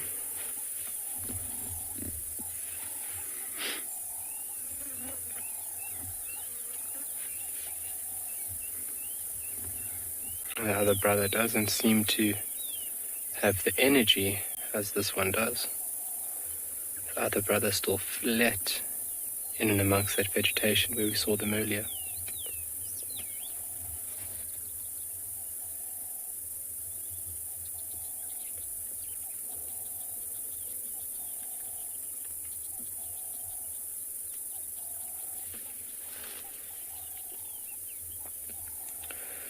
Zona, why are they not part of the Big Five?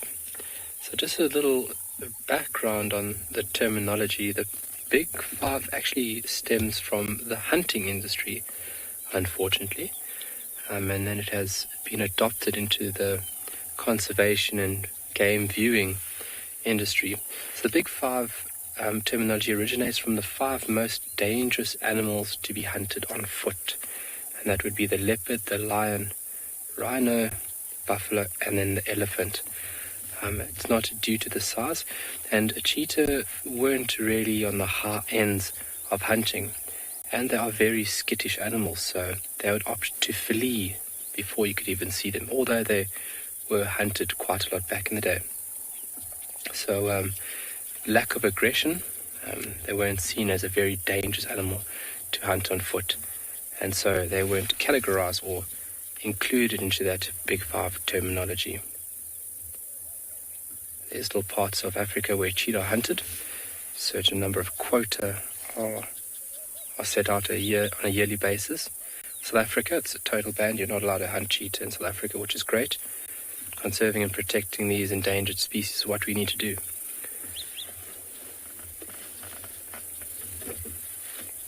And I mean, who would want to hunt an animal like that?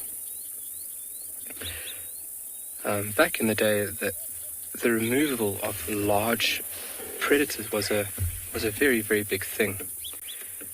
And a lot of animals lost their lives due to, obviously, farming, because back in the day, farmers would have established areas and large carnivores would have been a huge negative. So quotas were actually set out. There was actually a bounty on large carnivores' heads, where the administration at that time, I think it was, trying to think of the year. Can you remember the year, Craig? You spoke about it with wild dogs. 1800 somewhere. Oh, okay. But anyway, yeah, so the administration at that time paid out a lot of money for the extermination of large cats, especially large cats, which is a very terrible part of history, and hopefully we can learn from that, and we can create and not destroy, preserve and protect instead of destroying. But like I've mentioned before, unfortunately these animals are highly prized in the pet industry. Not as aggressive as a lion and a tiger, but is easily bonded with, and they become quite complacent if they are hand-reared, unfortunately, from a young cub. And that is terrible. But if you look at insects and birds and wild plants, it is a multi-billion-dollar industry. It's basically a very, very organized crime syndicate that sorts out in search of exotic plants. If you take a look at certain plants in South Africa that are protected, you would look at a few different species. Impala lilies, a protected species, which is also heavily poached. We've seen over here in Tswalu the devil's claw for its medicinal and medical properties. But a lot of items, a lot of wildlife is unfortunately exported under the radar for the pet trade and the want, yeah, unfortunately.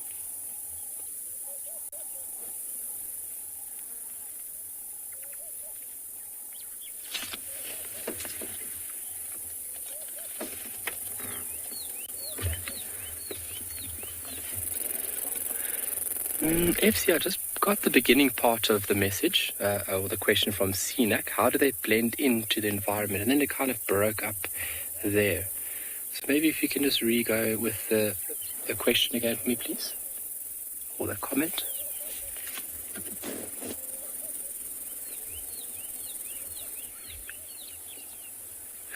Or how do they blend into the environment and their surroundings when there's no green around? Well, their spots.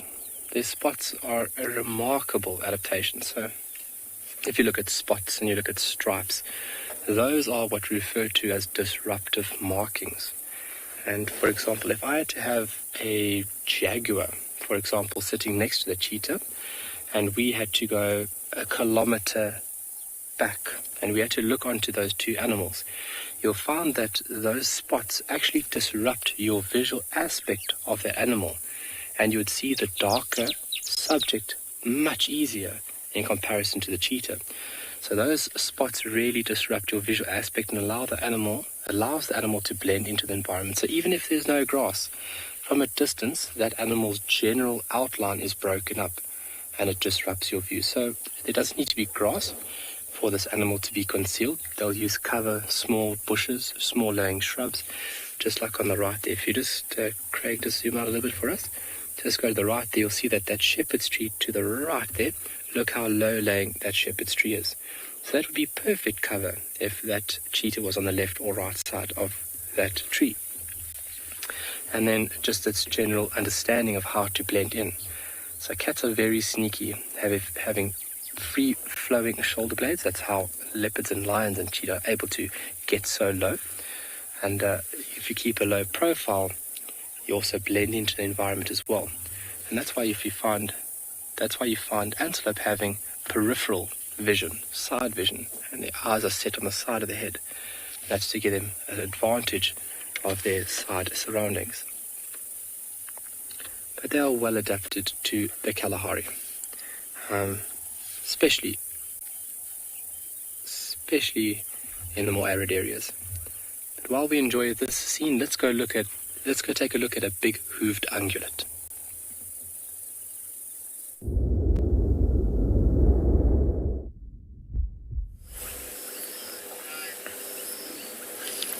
Welcome back to our buffalo herd, everybody. It's something I always love doing with my guests. If you found a herd of buffalo in the darkness, to just switch off, allow them to surround you. Eventually you just get all these noises, feeding, grunts and snorts and the smells.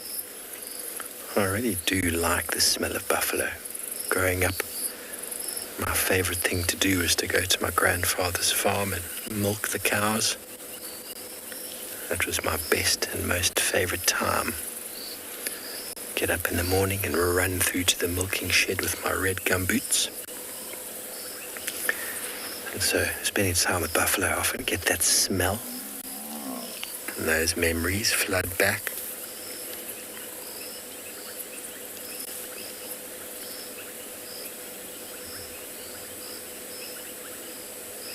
Obviously, we're not viewing these animals with any light. It's all in the infrared spectrum right now.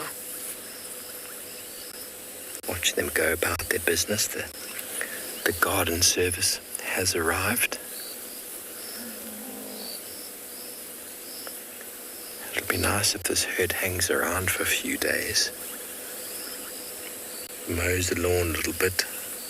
Come over to Djuma for a few days as well. I can tolerate the flies, as long as they chop the grass down a bit.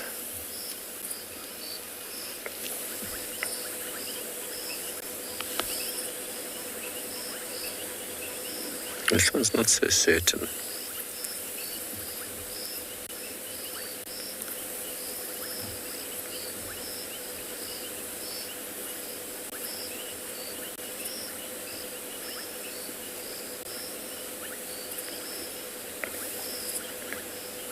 See, the nose is always working.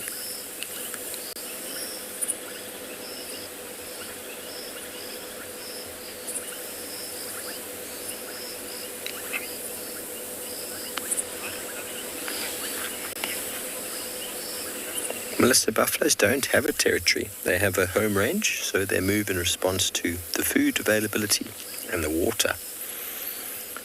So within the herd, you'll have buffaloes competing, males competing with males, but it's essentially a matriarchal sort of grouping of females that lead the way, with a few sort of high-ranking males that sort of also lead the way, but females will generally stay in the herd for life, and bulls will come and go depending on age and fitness.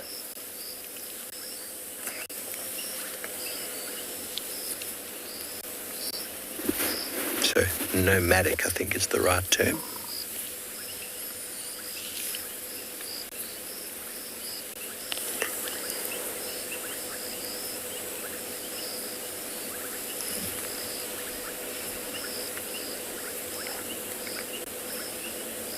There we go. Back to chewing. We've been given the all clear by this one.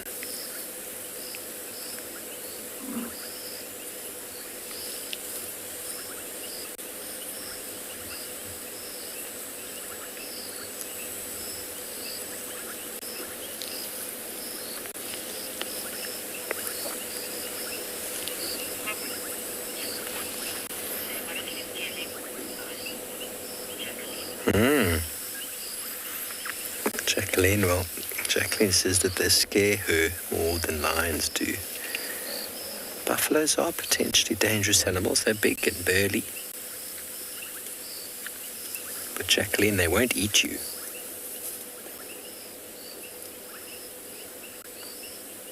Once decided to give us the African salute. Buffalo might squash you, but they won't eat you. I'm not saying that lions are out to eat you, everybody. That's not what I'm saying. When you get a comment about what you're more scared of.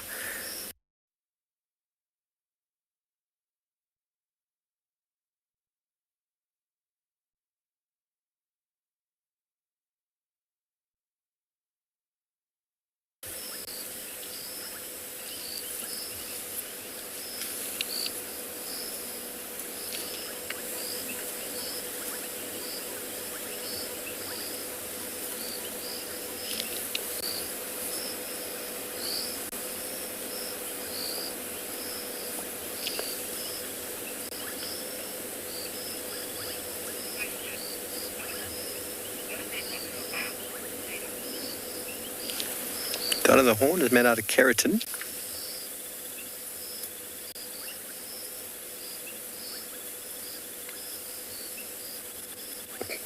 He's very interested.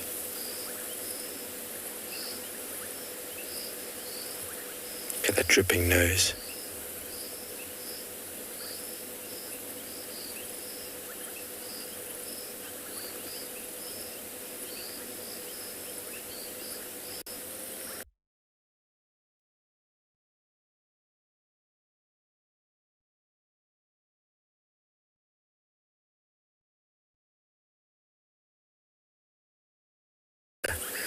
The hardness of it.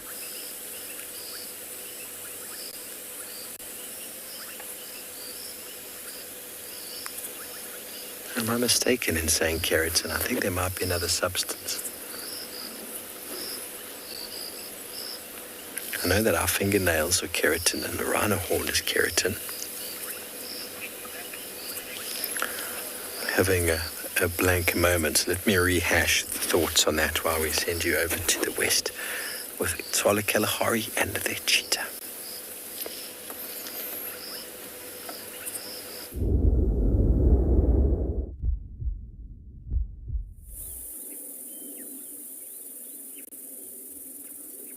Moi! Welcome back. We're at a place where it's still sunny. The sun is just before the horizon, and the light at this point in time is very beautiful. You can see the cheetah enjoying the sunset as well.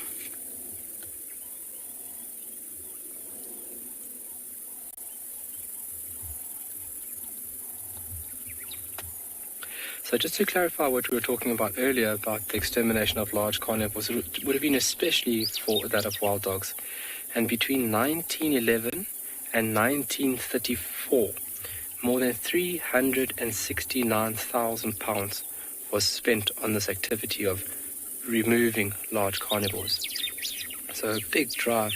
Obviously the negative influence they would have had on livestock would have been tremendous. But we hopefully have learned from those very terrible lessons, and hopefully new generations can come up with better ideas on how we can eliminate human and animal conflict, because there is so many smart ideas out there. Using bees, for example, to ward off elephants is a very, very clever tactic that's being used in some parts of Africa around the crops, because obviously the elephants come into the crops because it's nice yum food, and humans lose their nourishment, and so you've got to look after people. But using nature against nature is a very clever tactic, and I find by far one of the most efficient ways as well.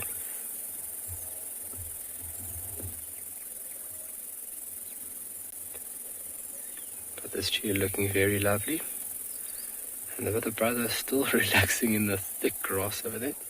Okay, can we take a look at it over there? Just going to give you a little view of the scenery. Just take a look how beautiful the light is along the mountainside here. And you can see the shadows rushing towards the mountain.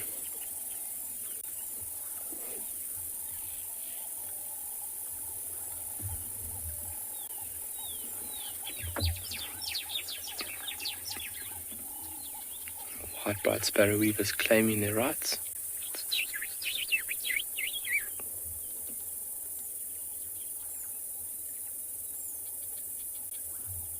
It's a very weird cloud formation over there.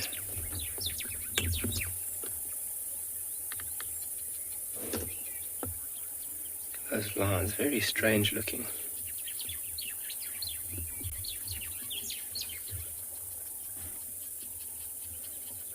Tandeka, lovely comment. Tswalu in the evening is always lovely. It is very beautiful here in the evenings. And where that heat kind of lets go, and you almost get like this second charge to carry on.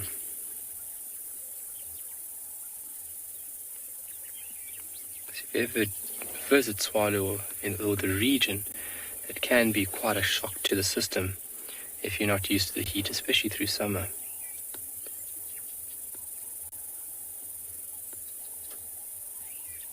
Beautiful, look at that.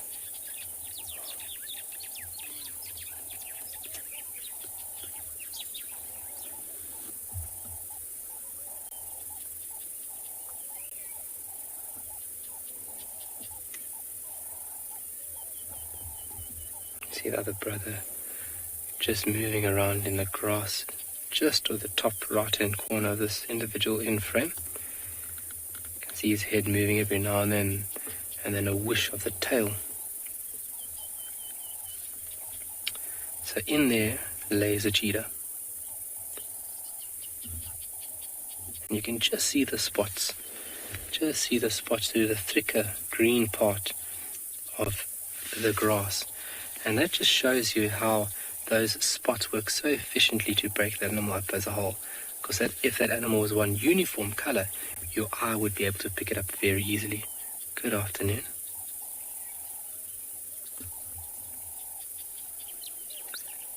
How about you guys look on my good side?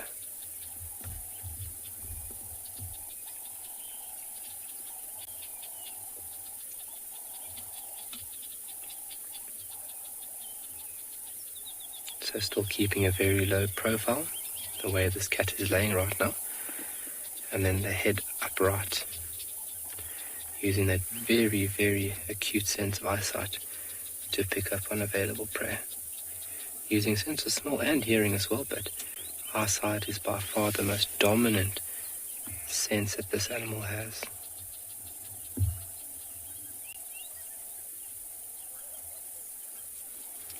Jonathan, great observation there. Why are the back of the ears black? So the ears, same as lions, if you look at lions, they also have black markings on the back end of the ears. And if you look at cheetah, the facial markings, especially that beautiful thereon. That thereon is used to absorb solar radiation so that it is eliminating glare. But look here, as it rotates its ears back. So they have an ability to rotate the ears so that the back end is almost facing forward. And those black markings would accentuate or would increase a very aggressive facial posture. Same as lions. Lions will cock the ears back, and those black markings are then used for more aggressive posture. They can also be used for communication. I've heard and read along the lines that lions do use these black markings behind the ears for visual communication. There's other brother. But definitely used for an aggressive posture, giving the animal more fearsome appearance. Because cheetah really have to play a bluffing hand. Unlike lions that have a full house, these guys only have a pair when it comes to poker. But from beautiful cats to large African mammals, let's go see what Steve has.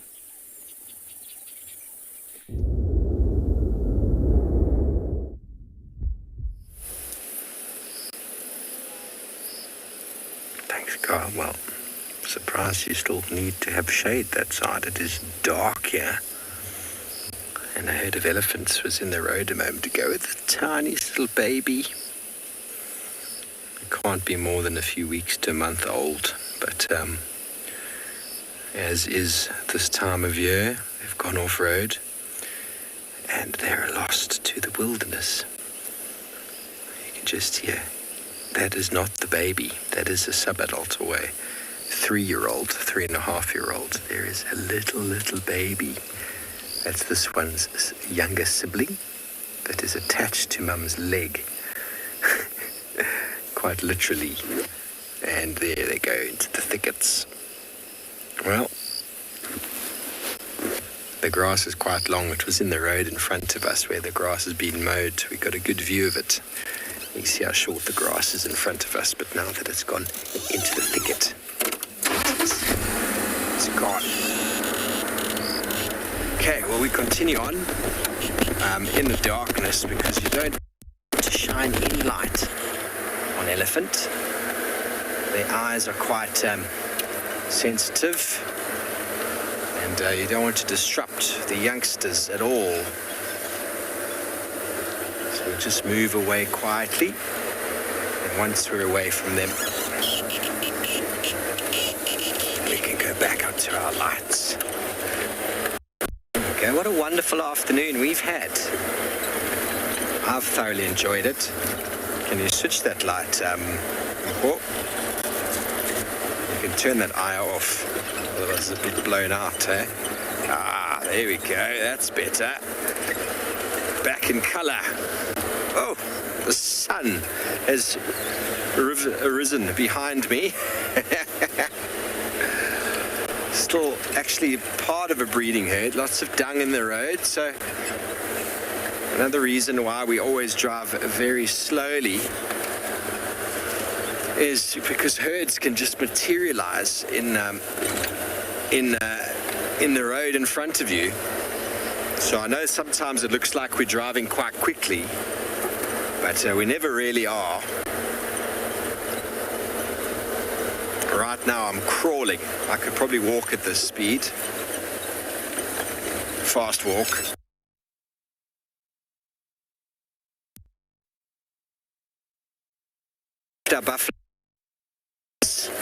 I might see if I can follow up on them in the morning, see where they've headed to. Probably come back towards Tamboti Dam, or they might even go further east towards Ngala Dam. But we'll continue on. It's been a bovine, fantastic afternoon.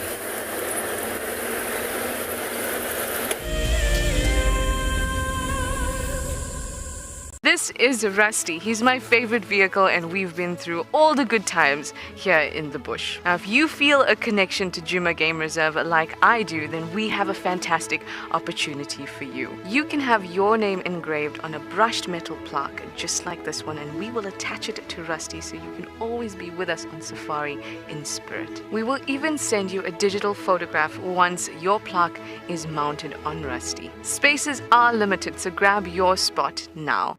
My name is Lauren, and I'm currently working in Djuma Private Game Reserve here in South Africa. I love answering your questions during the live safaris. It's my favorite part. It feels like you're on the vehicle with me, and I'm able to teach you exactly what you want to know. If you want to ask a question on WildEarth, then you need to register on our website. Once registered, you must go to the live safari page and ask your question below the live feed. Do you dream of traveling to a far-flung wilderness location where life continues as normal? A place where you can escape to nature and breathe. If you become a WildEarth explorer, then this could soon become a reality. Subscribe today and stand a chance to win regular travel prizes. WildEarth Explorers, it's in your nature. What makes andBeyond Phinda Private Game Reserve so special is our massive array of habitats.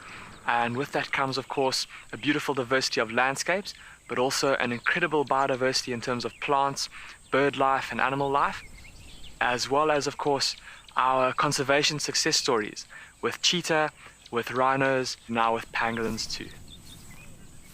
Catch up with the guides daily here on WildEarth. I've seen something I've never seen here before. Look at these cubs. One is crossing the river. It's being washed away, unfortunately, but I'm sure the mother is going to save her. Look at that. How beautiful. Look at that. One crossing, two to go.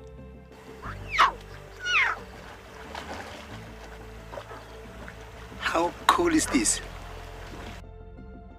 Expect the unexpected here on WildEarth daily.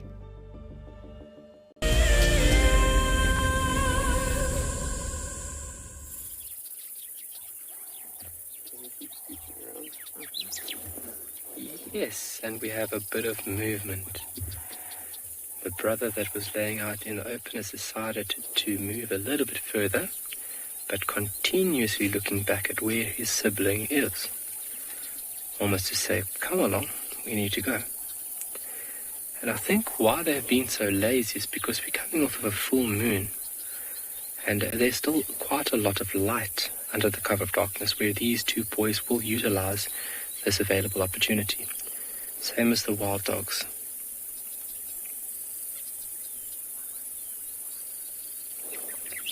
Just while we're enjoying the scene, just an update to all the viewers. There'll be a time change happening for the sunrise safari happening on the 2nd of February. Just so you folks are all notified for our starting time for our sunrise safaris. Make sure everybody's on board. Beautiful light on this animal right now. The sun has set behind the horizon, but just the light that's still being illuminated is just so gorgeous.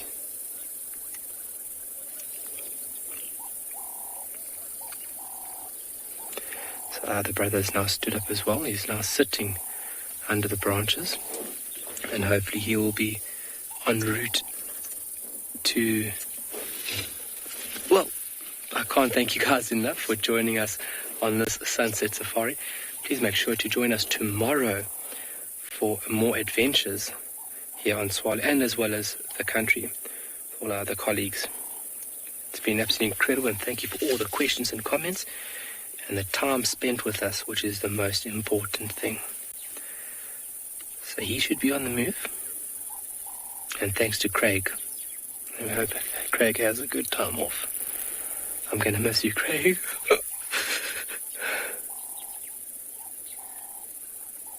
Great, look at that.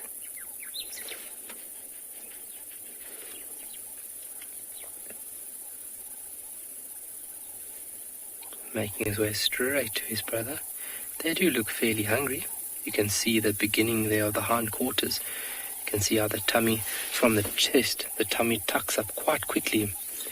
And then you can see that piece of skin between the hindquarter and the ribs. Beautiful. Well, we will see you tomorrow.